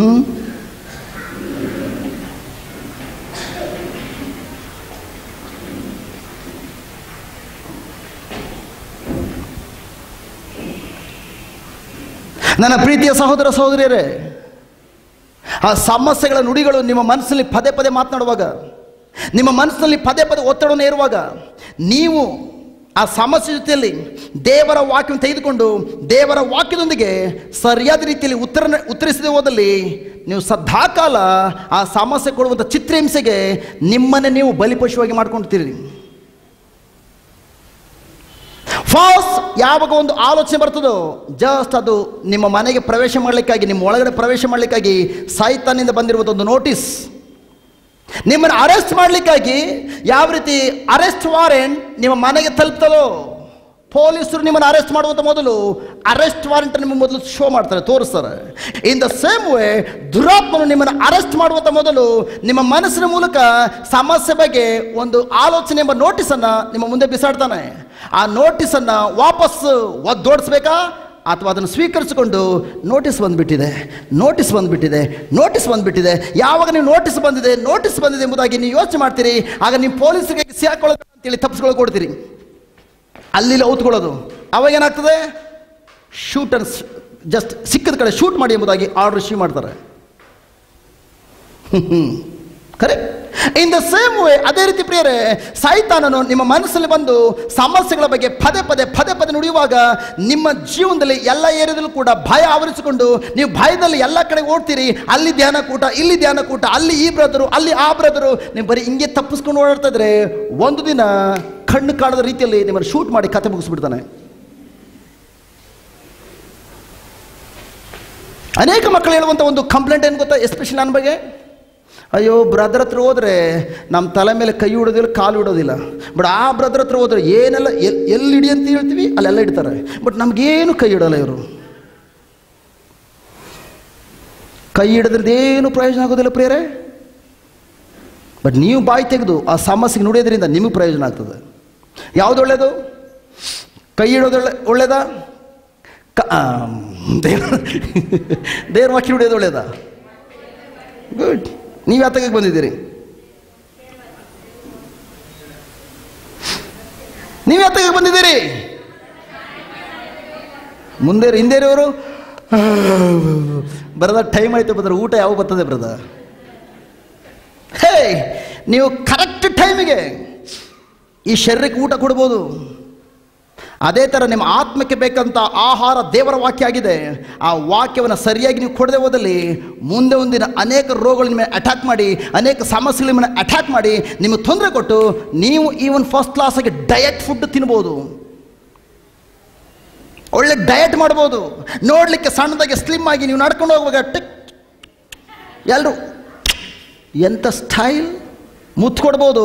ಬಟ್ ಸಾಯ್ತನ್ಬೋದು. ನೀವು ಮುತ್ತು ಕೊಡುವಾಗ ನಿಮ್ಮ ನಡಿಗೆ ಆಗಲಿ, ನಿಮ್ಮ ಬಳುಕುವ ಯಾವುದೇ ಕಾರ್ಯಗಳಾಗಲಿ, ಅಥವಾ ನಿಮ್ಮ ಊಟ ಮಾಡುವಂಥ ಡಯಟ್ ಫುಡ್ ಆಗಲಿ ನಿಮ್ಮ ರಕ್ಷಣೆ ಮಾಡಲಿಕ್ಕೆ ಸಾಧ್ಯ ಇಲ್ಲ. Hallelujah. Hallelujah. Thank you Jesus. Praise Jesus. Hallelujah. Hallelujah. Thank you Jesus. ನನ್ನ ಪ್ರೀತಿಯ ಸಹೋದರ ಸಹೋದರಿಯರೇ, 16 ವರ್ಷಗಳ ಹಿಂದೆ ನನ್ನ ಜೀವನದಲ್ಲಿ ಎಲ್ಲವನ್ನು ಕಳ್ಕೊಂಡು ITI ಓದಿದ್ದೇನೆ. ಬಟ್ ಒಂದು ಈವನ್ ಸ್ಮಾಲ್ ಸ್ಕೇಲ್ ಚಿಕ್ಕ ಫ್ಯಾಕ್ಟ್ರಿಯಲ್ಲಿ ಕೂಡ ನನಗೆ ಕೆಲಸ ಸಿಗಲಿಲ್ಲ. ಪದೇ ಆಲೋಚನೆ ಬರ್ತಾ ಇತ್ತು, ಹೇ ನಿನ್ನ ಜೊತೆಲಿ 26 ಜನ ಹುಡುಗರು ಓದಿದ್ರು ITI ಸೆಕೆಂಡ್ ಇಯರಲ್ಲಿ ಎಲೆಕ್ಟ್ರಾನಿಕ್ಸಲ್ಲಿ, ನೀನು ಕೂಡ ಹೈ ಫಸ್ಟ್ ಕ್ಲಾಸ್ ಮಾರ್ಕ್ಸ್ ಇದೆ, ನಿನಗಿಂತ ಜಸ್ಟ್ ಪಾಸ್ ಆದವರು ಜಾಬಲ್ಲಿದ್ದಾರೆ, ನಿನಗೆ ಯಾವುದೇ ಕೆಲಸ ಇಲ್ಲ, ಯಾತಕ್ಕಾಗಿ ನೀವು ಓದಬೇಕಾಗಿತ್ತು? ಕೊನೆಗೆ ಏನಾದರೂ ಒಂದು ಕೆಲಸ ಬೇಕು, ಕೆಲಸ ಹುಡುಕೊಂಡೆ. ಕೆಲಸ ಸಿಕ್ಕಿದೇನು ಗೊತ್ತಾ? ಇದೇ ನೀವು HD ಕೋಟೆ ಮೇನ್ ರೋಡಲ್ಲಿ ಹೋಗೋದಾದರೆ ಶಿವಪುರ ಗೇಟ್ ಕೇಳಿದೆ ಸಿರಿಕಲ್ಚರ್, ಅಲ್ಲಿ ತಳ್ಳಗಾಡಿಯಲ್ಲಿ ಟೀ ಮಾಡಲಿಕ್ಕೆ ಟೀ ಮಾಡ್ಕೊಳ್ಳೋದು, 1 ರೂಪಾಯಿ ಟೀ ಬೆಳಿಗ್ಗೆ ಸಹ ಒಂದು 10-15 ಟೀ ಹೋದರೆ ಅದನ್ನ ತೊಳ್ಕೊಂಡು ಕುಂತಿರೋದು. ರಸ್ತೆ ಬದಿಯಲ್ಲಿ ತಳ್ಳಗಾಡಿಯಲ್ಲಿ ಟೀ ಇಟ್ಕೊಳಂಥ ವ್ಯಕ್ತಿ. ಇಂಥ ಮೂರ್ಖರಿಗೆ ಇನ್ನೊಬ್ರು ದೊಡ್ಡ ಮೂರ್ಖರು ತನ್ನ ಮಗಳನ್ನೂ ಕೂಡ ಕೊಟ್ಟರು ಮೂರ್ಖಿಯಾಗಿ ಮಾಡ್ಲಿಕ್ಕಾಗಿ, ಮದುವೆ ಮಾಡ್ಕೊಂಬುದಾಗಿ. ಆ ದೊಡ್ಡ ಮೂರ್ಖಿಲಿ ಕೂತಿದ್ದಾಳೆ.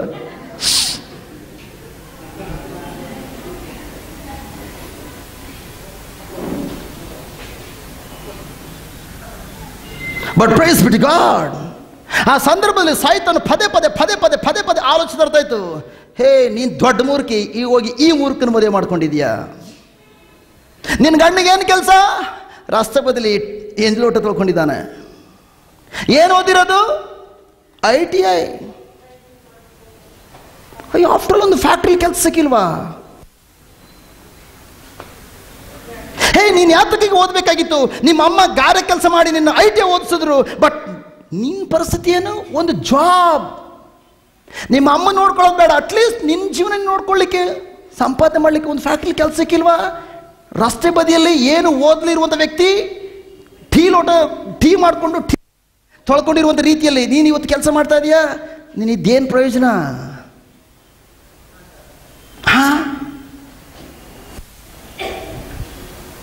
ಆ ಸಮಸ್ಯೆ ಪ್ರಿಯರನ್ನು ಎಲ್ಲೇ ಕುಳಿತುಕೊಳ್ಳಿ. ಈವನ್ ಪ್ರಿಯರ ಜನಗಳು ಬಂದು ಆ ಕಡೆ ಈ ಕಡೆ 2 ಬೆಂಚ್ಗಳು ಇಟ್ಟಿದ್ದಾನೆ ಫುಟ್ಪಾತಲ್ಲಿ, ಅಲ್ಲಿ ಬಂದು ಕುಂತಿದ್ದಾರೆ. ಕಾಲ ಮೇಲೆ ಕಾಲು ಹಾಕೊಂಡು ಸಿಗರೇಟ್ ಹೊಡ್ಕೊಂಡು. ಓದಿಲ್ಲ, ಬಟ್ ಸೆಕ್ಯೂರಿಟಿ ಗಾರ್ಡ್ಸ್ 5ನೇ ಕ್ಲಾಸ್ 6ನೇ ಕ್ಲಾಸ್ ಓದಿದ್ದಾರೆ, ITI ಓದಿದ್ದಾನೆ, ಅವರು ಟೀ ಮಾಡ್ಕೊಡ್ತಾ ಇದ್ದಾನೆ, ಕಾಲ ಮೇಲೆ ಕಾಲು ಹಾಕೊಂಡು ಸಿಗರೇಟ್ ಹೊಡಿತಾ ಇದ್ದಾರೆ. ಏನಪ್ಪ ಬೇಗ ಕೊಡು. ಆಯ್ತಣ್ಣ ನಾವು ಎದುರುಗಡೆ ಹೊಟ್ಟೋಗ್ತೀವಿ. ಇಲ್ಲ ಅಣ್ಣ ದಯವಿಟ್ಟು ಹೋಗಿ ಇನ್ನೊಂದು 2 ನಿಮಿಷ. ಆ ಟೀ ಮಾಡುವಾಗಲೂ ಅಷ್ಟೇ ಪ್ರಿಯರೇ, ITI ಮಾಡಿರೋ ವ್ಯಕ್ತಿ ಟೀ, 5ನೇ ಕ್ಲಾಸ್ ಓದಿರೋ ವ್ಯಕ್ತಿ ಆಫೀಸರ್, ಸೆಕ್ಯೂರಿಟಿ ಆಫೀಸರ್. ಆ ಸಮಸ್ಯೆ ಪದೇ ಪದೇ ನುಡಿಯುವಾಗ ಎಲ್ಲೇ ಕೂತ್ಕೊಳ್ಳಿ, ಎಲ್ಲೇ ನಿಂತ್ಕೊಳ್ಳಿ, ಪದೇ ಪದೇ ನನ್ನ ಮನಸ್ಸಲ್ಲಿ ಬಂದು ಆ ಆಲೋಚನೆ ಪದೇ ಬಂದು ಕೊನೆಗೆ ಜೀವನನೇ ಬೇಡ, ಆತ್ಮಹತ್ಯೆ ಮಾಡ್ಕೊಳ್ಳೋಂಥ ಪರಿಸ್ಥಿತಿಗೆ ಹೊಟ್ಟೋದೆ. ಎಷ್ಟೋ ಸಲ ಫುಲ್ ಟೈಟಾಗಿ ಕುಡಿದು ಜಸ್ಟ್ ಅಶೋಕಪುರಂ ರೈಲ್ವೆ ಟ್ರ್ಯಾಕ್ ಮೇಲೆ ರಾತ್ರಿ ಬಂದು ಮಲಗಿಬಿಟ್ಟಿದ್ದಾನೆ. ಟ್ರೈನ್ ಬಂದು ನನ್ನ ಮೇಲೆ ಹೊಟ್ಟೋಗ್ಲಿ ಎಂಬುದಾಗಿ. But praise be to God, even ನಾನು ಯೇಸು ಸ್ವಾಮಿ ಯಾರು ಅಂತ ನನಗೆ ಗೊತ್ತಿಲ್ಲದೆ ಇದ್ರು ಕೂಡ, ಯೇಸು ಸ್ವಾಮಿ ಥ್ಯಾಂಕ್ ಗಾಡ್ ನಿಮ್ಮೆಲ್ಲ ಈ ಎಲ್ಲ ಕುರಿ ಮಂದಿಯನ್ನ ಸರಿಯಾದ ದಿಕ್ಕಿನಲ್ಲಿ ಮೇಯಿಸಬೇಕೆಂಬ ಗಿಫ್ಟ್ ಅನ್ನು ನಾನು ಕೊಟ್ಟಿದ್ದರಿಂದ ಪ್ರೈಸ್ ಬಿ ಟು ಗಾಡ್, ಯೇಸು ಸ್ವಾಮಿ ನಾನು ಈವನ್ ಕಂಡುಕೊಳ್ಳದೆ ಹೋದ್ರು ಕೂಡ ಬೇರೊಂದು ವ್ಯಕ್ತಿಯನ್ನು ಕರೆಸಿ ನನ್ನನ್ನ ಆತ್ಮಹತ್ಯೆ ಮಾಡಿಕೊಳ್ಳೋ ಪರಿಸ್ಥಿತಿಯಿಂದ ಬಚಾವ್ ಮಾಡ್ತಾ ಇದ್ರು.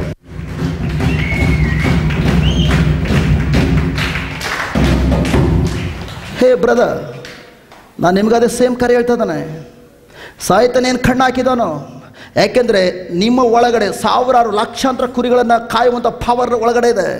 ಅದಕ್ಕೆ ಸಾಯ್ತಾನ ನಿಮ್ಮ ಮೇಲೆ ಕಣ್ಣು ಹಾಕಿದ್ದು.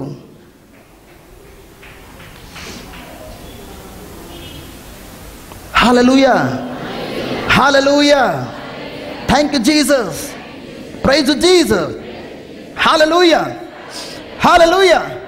ಆ ಆಲೋಚನೆ ಪದೇ ನನ್ನ ಮನಸ್ಸಲ್ಲಿ ಬಂದು ಎಲ್ಲೇ ಕೂತ್ಕೊಳ್ಳಿ, ಎಲ್ಲೇ ನಿಂತ್ಕೊಳ್ಳಿ, ಯಾವ ಆತ್ಮಹತ್ಯೆ ಮಾಡ್ಕೋ.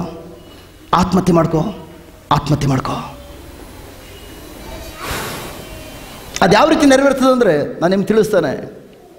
ಸಪೋಸ್ ನೀವು ಬ್ಯಾಂಗ್ಳೂರಿಂದ ಮೈಸೂರಿಗೆ ಬರ್ತಾ ಇದ್ದೀರಿ ಟ್ರೈನಲ್ಲಿ, ಕರೆಕ್ಟ್ ಜಸ್ಟ್ 3 ಗಂಟೆಯಲ್ಲಿ ಮೈಸೂರು, ಸಪೋಸ್ 2 ಗಂಟೆಗೆ ಬ್ಯಾಂಗ್ಳೂರು ಬಿಟ್ಟರೆ ಮೈಸೂರು ನೀವು 5 ಗಂಟೆ ತಲುಪಬೇಕು, 3 ಗಂಟೆ ಪ್ರಯಾಣ. ಬಟ್ ಆದರೆ ಮೈಸೂರು ರೈಲ್ವೆ ಸ್ಟೇಷನ್ ಹತ್ತಿರ ಬರ್ತಾ ಟ್ರೈನು ಸ್ವಲ್ಪ ಮೇಟ್ಗಳೇ ದೂರದಲ್ಲೇ ಸೈಡ್ಗೆ ಹಾಕಿ ನಿಲ್ಲಿಸ್ಕೊಳ್ತಾನೆ.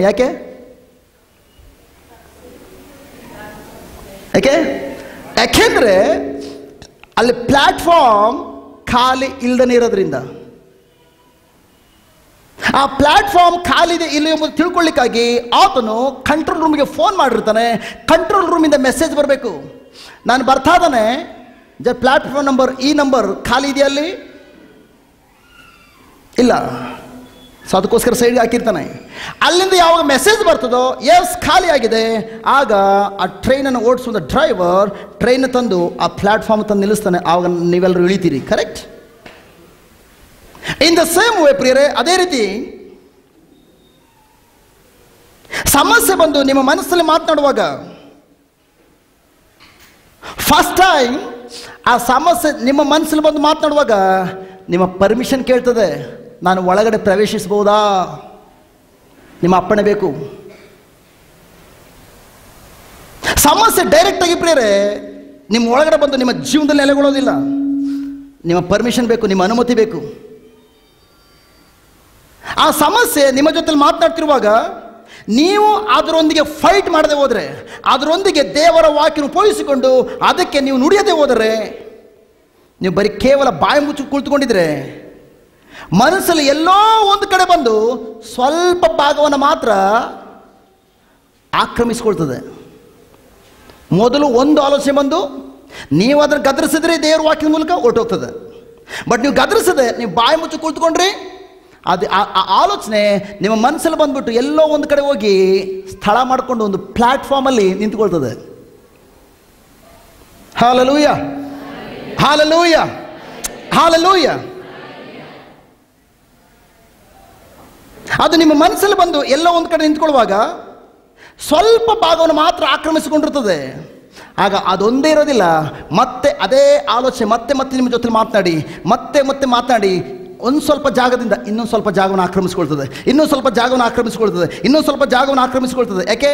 ಪದೇ ಪದೇ ಆಲೋಚನೆಗಳು ಬಂದು ಬಂದು ಬಂದು ಬಂದು ಇಡೀ ನಿಮ್ಮ ಮನಸ್ಸನ್ನು ಸಂಪೂರ್ಣವಾಗಿ ಆಕ್ರಮಿಸ್ಕೊಂಡು ಬಿಡ್ತದೆ.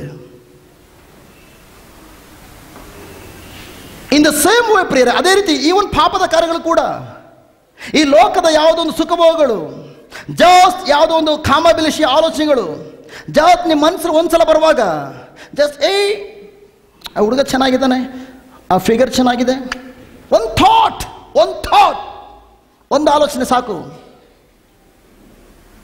ಆ ಆಲೋಚನೆ ನೀವು ಬಂದ ತಕ್ಷಣ in the name of Jesus, ಈ ಶರೀರ ಇರೋದು ದೇವರ ಮಹಿಮೆಗಾಗಿ, ಆ ಸಹೋದರನು ಕೂಡ ಅಥವಾ ಸಹೋದರನು ಕೂಡ ಸೃಷ್ಟಿ ಮಾಡಿರೋದು ದೇವರ ಮಹಿಮೆಗಾಗಿ. ಆಕೆ ಅಥವಾ ಆತ ನನ್ನ ಸಹೋದರ, ನನ್ನ ಸಹೋದರಿ, ಗೆಟ್ ಔಟ್, ಫಿನಿಶ್. ಪ್ಲಾಟ್ಫಾರ್ಮಲ್ಲಿ ಪರ್ಮಿಷನ್ ಕೊಟ್ಟಿಲ್ಲ, ಅದು ಹೊರಟೋಯ್ತು. ಬಟ್ ಥ್ಯಾಂಕ್ ಗಾಡ್, ನೀವು ಜಸ್ಟ್ ನೋಡಿದ ತಕ್ಷಣ ಜಸ್ಟ್ ನೀವೆಲ್ಲ ಕೂತ್ಕೊಳ್ಳಿ, ಆ ಆಲೋಚನೆ ಅದೇನು ನೋಡಿತಾ ಇದೆಯೋ, ನೀನು ನೋಡಿದಲ್ಲ ಎಷ್ಟು ಬ್ಯೂಟಿಫುಲ್ ಅಲ್ವಾ, ವಾ, ಎಸ್ ಎಸ್, ಥ್ಯಾಂಕ್ ಗಾಡ್. ಅದು ನೀವು ಪರ್ಮಿಷನ್ ಕೊಟ್ರಿ, ಯಾಕೆ ಬಾಯಿ ಮುಚ್ಕೊಂಡಿದ್ದೀರಿ, ನೀವು ಪರ್ಮಿಷನ್ ಕೊಟ್ರಿ, ಒಂದು ಕಡೆ ಬಂದು ಕೂತ್ಕೊಳ್ತು. ನಾಳೆ ಅದೇ ಸೇಮ್ ಹುಡುಗಿನೋ ಜಸ್ಟ್ ಹೊರಗಡೆ ಹೋಗುವಾಗ ಜಸ್ಟ್ ಸೈತನ್ ಸುಮ್ಮನೆ ಇರೋದ್ರೆ ಪ್ರೇರ್, ಇನ್ನೊಂದು ಆಲೋಚನೆ ಜಸ್ಟ್ ನಿಮ್ಮ ಮುಂದೆ ಹಿಂಗೆ ನಡ್ಕೊಂಡು ಹೋಗ್ತಾ ಇದ್ರು, ಈಗ ನನ್ನನ್ನೇ ನೋಡ್ತಾವಳೆ ಕಣೋ, ನನ್ನನ್ನು ನೋಡ್ತಾವನೆ ಕಣೆ, ಥಾಟ್ಸ್ ಮತ್ತೆ ಮತ್ತೆ ಆಲೋಚನೆ.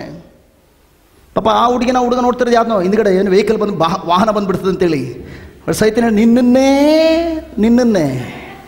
ಬಟ್ ಥ್ಯಾಂಕ್ ಗಾಡ್, ಅದಾದ್ಮೇಲೆ ನೀವು ಜಸ್ಟ್ ಎಲ್ಲ ನಿಂತ್ಕೊಳ್ಳಿ, ಆ ಆಲೋಚನೆ ಪದೇ ಪದೇ ನಿಮ್ಮ ಮನಸ್ಸಲ್ಲಿ ಬಂದು ಸ್ವಲ್ಪ ಜಾಗ ಅಲ್ಲ, ಇಡೀ ಜಾಗವನ್ನು ಆಕ್ರಮಿಸಿಕೊಂಡು ಆ ಪಾಪಕ್ಕೆ ನಿಮ್ಮ ಮನಸ್ಸು ಫುಲ್ ರೆಡಿ ಇದೆ, ಅದು ಬಂದು ನೆಲೆಗೊಂಡು ಬಿಟ್ಟಿದೆ. ನೆಕ್ಸ್ಟ್ ಹೇಳ್ತಾರೆ ಗೊತ್ತಾ, ಹೋಗಿ ಮಾತಾಡಿಸ್ಬಿಡು. ಆಗ ನಿಮ್ಮ ಮನಸ್ಸು ಆಲ್ರೆಡಿ ಆ ಸೈತಾನನ ಆಲೋಚನೆಗೆ ಬಂಧನಕ್ಕೊಳಗಾಗಿರೋದ್ರಿಂದ ನಿಮ್ಮ ಮನಸ್ಸು ಹೇಳಿದ ರೀತಿಯಲ್ಲಿ ನಿಮ್ಮ ಶರೀರ ಹೋಗಿ ಆಗ ಹಾಯ್ ಐ ಲವ್ ಯು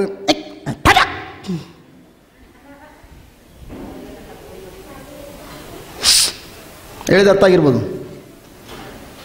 ಎಲ್ಲಿಂದ ಸ್ಟಾರ್ಟ್ ಆಗಿದ್ದು? ಫಸ್ಟ್ ಒಂದು ಆಲೋಚನೆ ಬಂದಾಗ ನೀವು ದೇವರ ವಾಕ್ಯದ ಮೂಲಕ ಅದನ್ನು ಗದರಿಸದೆ ಓದೋದ್ರಿಂದ ಜಸ್ಟ್ ಇವತ್ತು ಚಾಕ್ಲೇಟನ್ನು ತಿನ್ನುವಂಥ ಪರಿಸ್ಥಿತಿಗೆ ಬಂತು. ಥ್ಯಾಂಕ್ ಗಾಡ್, ನಾನು ಲೋಕಲ್ ಆಗಿ ಉಪಯೋಗಿಸ್ತೇನೆ, ಯಾಕೆ ನಾವೆಲ್ಲ ಲೋಕಲಿಂದ ಬಂದವರು. ಯಾರು ಕೂಡ ಜಸ್ಟ್ ಥ್ಯಾಂಕ್ ಗಾಡ್, ಜಸ್ಟ್ ಉನ್ನತ ಮಟ್ಟದಲ್ಲಿ ಎಲ್ಲರೂ ಕೂಡ ಜಸ್ಟ್ ಹಾಲೆಲೂಯ, ಹಾಲೆಲೂಯ. ನಿಮ್ಮ ಮನಸ್ಸಲ್ಲಿ ಪ್ರಿಯರೇ ಆ ಸಮಸ್ಯೆಗಳ ಬಗ್ಗೆ ಪದೇ ಪದೇ ಆಲೋಚನೆ ಬರುವಾಗ ಮೊದಲು ಒಂದು ಆಲೋಚನೆ ಬರ್ತದೆ, ನೀವು ಬಾಯಿ ಮುಚ್ಕೊಂಡಿದ್ದೀರಿ, ನೀವು ಅನುಮತಿ ಕೊಟ್ಟಂಗಾಯ್ತು. ಅದಾದಮೇಲೆ ಅನುಮತಿ ಕೊಟ್ಟ ರೀತಿಯಲ್ಲಿ ಅನುಮತಿ ಕೊಟ್ಟಾಗ ಅದು ಬಂದು ಸ್ವಲ್ಪ ಭಾಗವನ್ನು ಆಕ್ರಮಿಸಿಕೊಳ್ತದೆ. ಮತ್ತೆ ಅದೇ ಪದೇ ಪದೇ ಆಲೋಚನೆಗಳು ಬಂದು ಒಂದಾದ್ಮೇಲೆ ಒಂದು ಅದೇ ಥರ ಆಲೋಚನೆಗಳು ಬಂದು ಇಡೀ ಮನಸ್ಸನ್ನು ಸೆರೆ ಹಿಡಿದು ಬಿಡ್ತದೆ. ಆಗ ಆ ವ್ಯಕ್ತಿ ಯಾವ ಕಾರಣಕ್ಕೂ ಒಳ್ಳೆಯದೇನೂ ಮಾತಾಡೋದಿಲ್ಲ, ಬಾಯಿ ತೆಗೆದ್ರೆ ಸಾಕು ಬೋರಿ ಸೋಲಿನ ಕಾರ್ಯಗಳನ್ನೇ. ನನಗೆ ಯಾಕೋ ಜೀವನನೇ ಬೇಸರ ಆಗಿಬಿಟ್ಟಿದೆ, ನನ್ನ ಕತೆ ಯಾವ ಮುಗಿಸ್ಕೊಳ್ಳೋಣ ಗೊತ್ತಿಲ್ಲ, ಜಸ್ಟ್ ನಾನು ಯಾವಾಗಲೂ ಒಂಟಿ ಅಂತ ಅನ್ನಿಸ್ತದೆ. ಒಂಟಿ ನಿಮ್ಮ ಗಂಡ ಮನೇಲಿ ನನ್ನ ಗಂಡ ಪಕ್ಕದಲ್ಲಿ ಮಲಗಿದ್ರು ಕೂಡ ನನಗೆ ಯಾವ ಒಂಟಿ ಅನ್ನಿಸ್ತದೆ. ಯಾಕೆ? ಒಂಟಿತನದ ಒಡೆಯ ಆಲ್ರೆಡಿ ನಿಮ್ಮ ಮನಸ್ಸಲ್ಲಿ ನೆಲೆ ಮಾಡಿಕೊಂಡು ನಿಮಗೆ ಹೇಳ್ತಾ ಇದ್ದಾನೆ, ನೀನು ಒಂಟಿ. ಆಗ ಆ ಆಲೋಚನೆಗಳು ಪದೇ ಪದೇ ನಿಮ್ಮ ಮನಸ್ಸನ್ನು ನುಡಿಯೋದು ಮಾತ್ರವಲ್ಲ, ನಿಮ್ಮ ಮನಸ್ಸಲ್ಲಿ ಯಾವಾಗ ಸಂಪೂರ್ಣವಾಗಿ ನಿಮ್ಮ ಮನಸ್ಸನ್ನು ಆಕ್ರಮಿಸಿಕೊಂಡು ನೆಲೆಗೊಳ್ತದೋ ಆಗ ತೀರ್ಮಾನವನ್ನು ತೆಗೆದುಕೊಳ್ಳಿಕ್ಕಾಗಿ ಒತ್ತಡ ಇರ್ತಾನೆ. ಏನು ಗೊತ್ತಾ, ಇರೋದಕ್ಕಿಂತ ಹೋಗಿ ಆತ್ಮಹತ್ಯೆ ಮಾಡಿಕೊಂಡು ಕತೆ ಮುಗಿಸ್ಕೊಬಿಡು. ಅದೇ ರೀತಿಯಾಗಿ ಬೇರೆ ನನ್ನ ಮನಸ್ಸಲ್ಲಿ ಆಲೋಚನೆಗಳು ಬಂದು ಬಂದು ಬಂದು ಬಂದು ಆತ್ಮಹತ್ಯೆ ಮಾಡ್ಕೊಳ್ಳಿಕ್ಕೆ ಎಷ್ಟೋ ಸಲ ಪ್ರಯತ್ನ ಪಟ್ಟಿದ್ದವನು. ಹೇಗೆ ಒಂದು ವ್ಯಕ್ತಿ ಆ ಲೆವೆಲ್ಗೆ ತಲುಪ್ತಾನೆ, ಆ ಹಂತಕ್ಕೆ ತಲುಪ್ತಾನೆ, ಆತ್ಮಹತ್ಯೆ ಮಾಡ್ಕೊಳ್ಳುವಂಥ ಆ ಲೆವೆಲ್ಗೆ ತಲುಪ್ತಾನೆ? ಹೇಗೆಂದರೆ ನಿಮ್ಮ ಮನಸ್ಸಿನಲ್ಲಿ ಪದೇ ಪದೇ ಆಲೋಚನೆಗಳು ಬಂದು ಬಂದು ಬಂದು ನಿಮ್ಮ ಮನಸ್ಸನ್ನು ಬಂಧಿಸೋದು ಮಾತ್ರವಲ್ಲ, ತದನಂತರ ನಿಮ್ಮ ಮನಸ್ಸು ನಿಮ್ಮ ಶರೀರವನ್ನು ಹತೋಟಿ ತೆಗೆದುಕೊಳ್ತದೆ. ಯಾಕೆಂದರೆ ನಿಮ್ಮ ಶರೀರ ಒಂದು ಒಳ್ಳೇದು ಮಾಡಬೇಕಾ ಅಥವಾ ಕೆಟ್ಟದ್ದು ಮಾಡಬೇಕಾ, ನಿಮ್ಮ ಶರೀರ ತನ್ನಷ್ಟಕ್ಕೆ ತಾನು ಮಾಡೋದಿಲ್ಲ ಪ್ರಿಯರೇ. ಬದಲಾಗಿ ಶರೀರಕ್ಕೆ ಆಜ್ಞೆ ಕೊಡುವಂಥದ್ದು, ಶರೀರವನ್ನು ಕಂಟ್ರೋಲ್ ಮಾಡುವಂಥದ್ದು ನಿಮ್ಮ ಮನಸ್ಸು. ನಿಮ್ಮ ಮನಸ್ಸು ಹೇಳ್ದಂಗೆ ನಿಮ್ಮ ಶರೀರ ಕೇಳ್ತದೆ. ಅದಕ್ಕಾಗಿ ಆ ಆಲೋಚನೆ ಬಂದು ಬಂದು ಹೋಗು ಆತ್ಮಹತ್ಯೆ ಮಾಡ್ಕೋ, ಯಾರು ನುಡಿತಾ ಇಲ್ಲ ನನ್ನ ಹತ್ರ ಆತ್ಮಹತ್ಯೆ ಮಾಡ್ಕೋ ಎಂಬುದಾಗಿ, ನನ್ನ ಮನಸ್ಸಲ್ಲಿ ನುಡಿತಾ ಇರುವಂಥದ್ದು ಹೋಗಿ ಆತ್ಮಹತ್ಯೆ ಮಾಡ್ಕೋ. ಆಗ ನನ್ನ ಬಾಡಿ ಅದ್ರ ಪ್ರಕಾರ ಹೋಗಿ ಫುಲ್ ಎಣ್ಣೆ ಹೊಡ್ಕೊಂಡು ರೈಲ್ವೆ ಟ್ರ್ಯಾಕ್ ಮೇಲೆ ಮಲ್ಕೊಳ್ಬಿಡುವಂಥದ್ದು. Hallelujah, hallelujah, hallelujah. Thank you Jesus, praise Jesus. ಆ ಸಮಸ್ಯೆ ನಿಮ್ಮ ಮನಸ್ಸಿನ ಮೇಲೆ ಹತೋಟಿ ತೆಗೆದುಕೊಳ್ಳುವಾಗ ಪ್ರಿಯರೇ, ಅದು ನಿಮ್ಮ ಮನಸ್ಸು ಬಂಧನಕ್ಕೊಳಗಾಗೋದು ಮಾತ್ರವಲ್ಲ, ಆ ಬಂಧನಕ್ಕೆ ಒಳಗಾದಂಥ ಮನಸ್ಸು ನಿಮ್ಮ ಶರೀರದ ಮೇಲೆ ಹತೋಟಿ ತೆಗೆದುಕೊಳ್ತದೆ. ಆಗ ನಿಮ್ಮನ್ನು ಶಾರೀರಿಕವಾಗಿ ಕೂಡ ಅದು ಚಿತ್ರಹಿಂಸೆ ಪಡ್ತದೆ. ಕೊನೆಗೆ ನಿಮ್ಮ ಶರೀರವನ್ನು ಕೂಡ ಅನೇಕ ವಿಧವಾದ ಏರಿಯಾದಲ್ಲಿ ಸಂಪೂರ್ಣವಾಗಿ ನಾಶಗೊಳಿಸೋದು ಮಾತ್ರವಲ್ಲ, ನಿಮ್ಮ ಭವಿಷ್ಯವನ್ನೇ ಸಂಪೂರ್ಣ ನಾಶಗೊಳಿಸ್ಬಿಡ್ತದೆ. Hallelujah, hallelujah, hallelujah. ನಿಮ್ಮಲ್ಲಿ ಯಾರಿಗಾದ್ರೂ ಅನುಭವ ಆಗಿದೆಯಾ? ಸಮಸ್ಯೆ ಬಂದು ನೀವು ಮಲಗಿರ್ಲಿ ಕುಂತಿರ್ಲಿ ಸದಾಕಾಲ ಮಾತನಾಡುವಂಥ ಅನುಭವ ಯಾರಿಗಾದ್ರೂ ಆಗಿದೆಯಾ? ಯಾರಿಗೂ ಅನುಭವ ಆಗಿಲ್ವಾ? ಮಕ್ಕಳೇ ಅನುಭವ ಆಗಿಲ್ವಾ? ಅಟ್ಲಿ ನಿಮ್ಮ ಅಕ್ಕಪಕ್ಕ ಯಾರು ಮದುವೆ ಆಗಿರೋದ್ರೆ ಕೇಳಿ, ದಿನದಲ್ಲಿ ಎಷ್ಟು ಸಲ ಮಾತನಾಡ್ತದೆ ಸಮಸ್ಯೆ ಅವ್ರ ಮನಸ್ಸಲ್ಲಿ ಎಂಬುದಾಗಿ.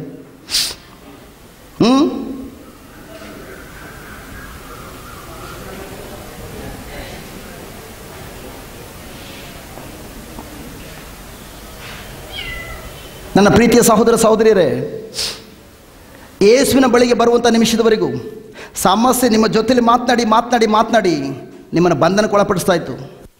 ಬಟ್ ಪ್ರೈಸ್ ಬಿ ಗಾಡ್, ಯೇಸು ಸ್ವಾಮಿ ನಮ್ಗೆ ಕಲಿಸ್ಕೊಡ್ತಾ ಇದ್ದಾರೆ. ಅದೇನೆಂದರೆ, ಸಮಸ್ಯೆ ಬಗ್ಗೆ ಒಂದು ಆಲೋಚನೆ ಬರುವಾಗಲೇ ನೀವು ಪರ್ಮಿಷನ್ ಕೊಡಬೇಡಿ.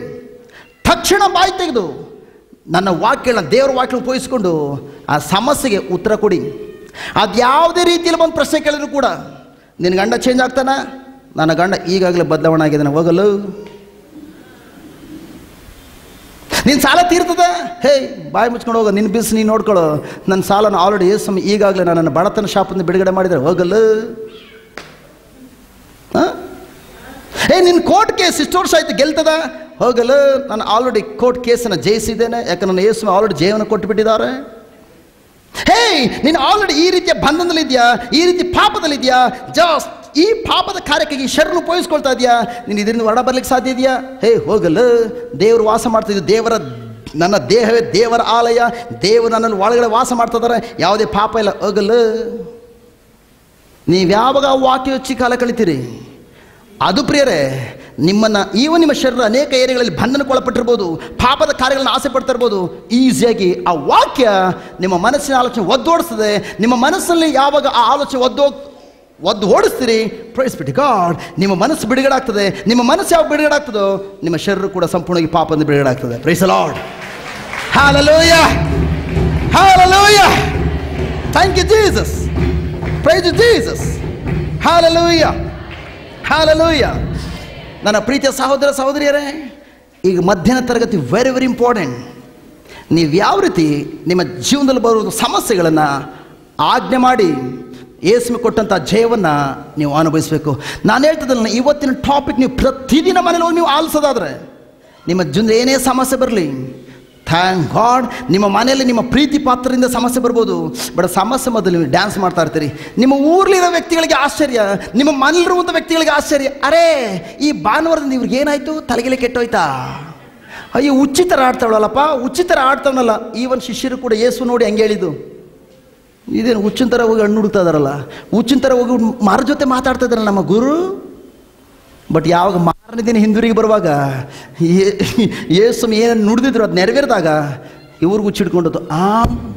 ಅಬ್ಬಾ, ಇನ್ ದ ಸೇಮ್ ವೇ ನಿಮ್ಮ ಊರವರೆಲ್ಲ ನೋಡುವಾಗ, ಅಬ್ಬ ಇವ್ರ ಮನೇಲಿ ಯಾರು ದಿಕ್ಕು ದೆಸೆ ಇರಲಿಲ್ಲ, ಇವ್ರ ರೋಗವನ್ನು ಯಾವ ವೈದ್ಯರು ಕೂಡ ಗುಣಪಡಿಸೋಕ್ಕಾಗಲಿಲ್ಲ, ಇವ್ರ ಮಗನನ್ನ ದುಶ್ಚಟದಿಂದ ಬಿಡುಗಡೆ ಮಾಡೋಕ್ಕಾಗಲಿಲ್ಲ, ಇವ್ರ ಕುಟುಂಬದ ಸಾಲನ್ನು ಯಾರು ಪರಿಹಾರ ಮಾಡ್ಲಿಕ್ಕೆ ಸಾಧ್ಯವಿಲ್ಲ.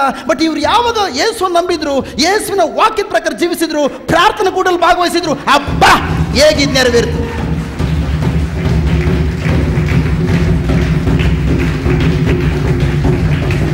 ಎಲ್ಲರೂ ಇದ್ದೀನಿ ನೋಡೋಣ.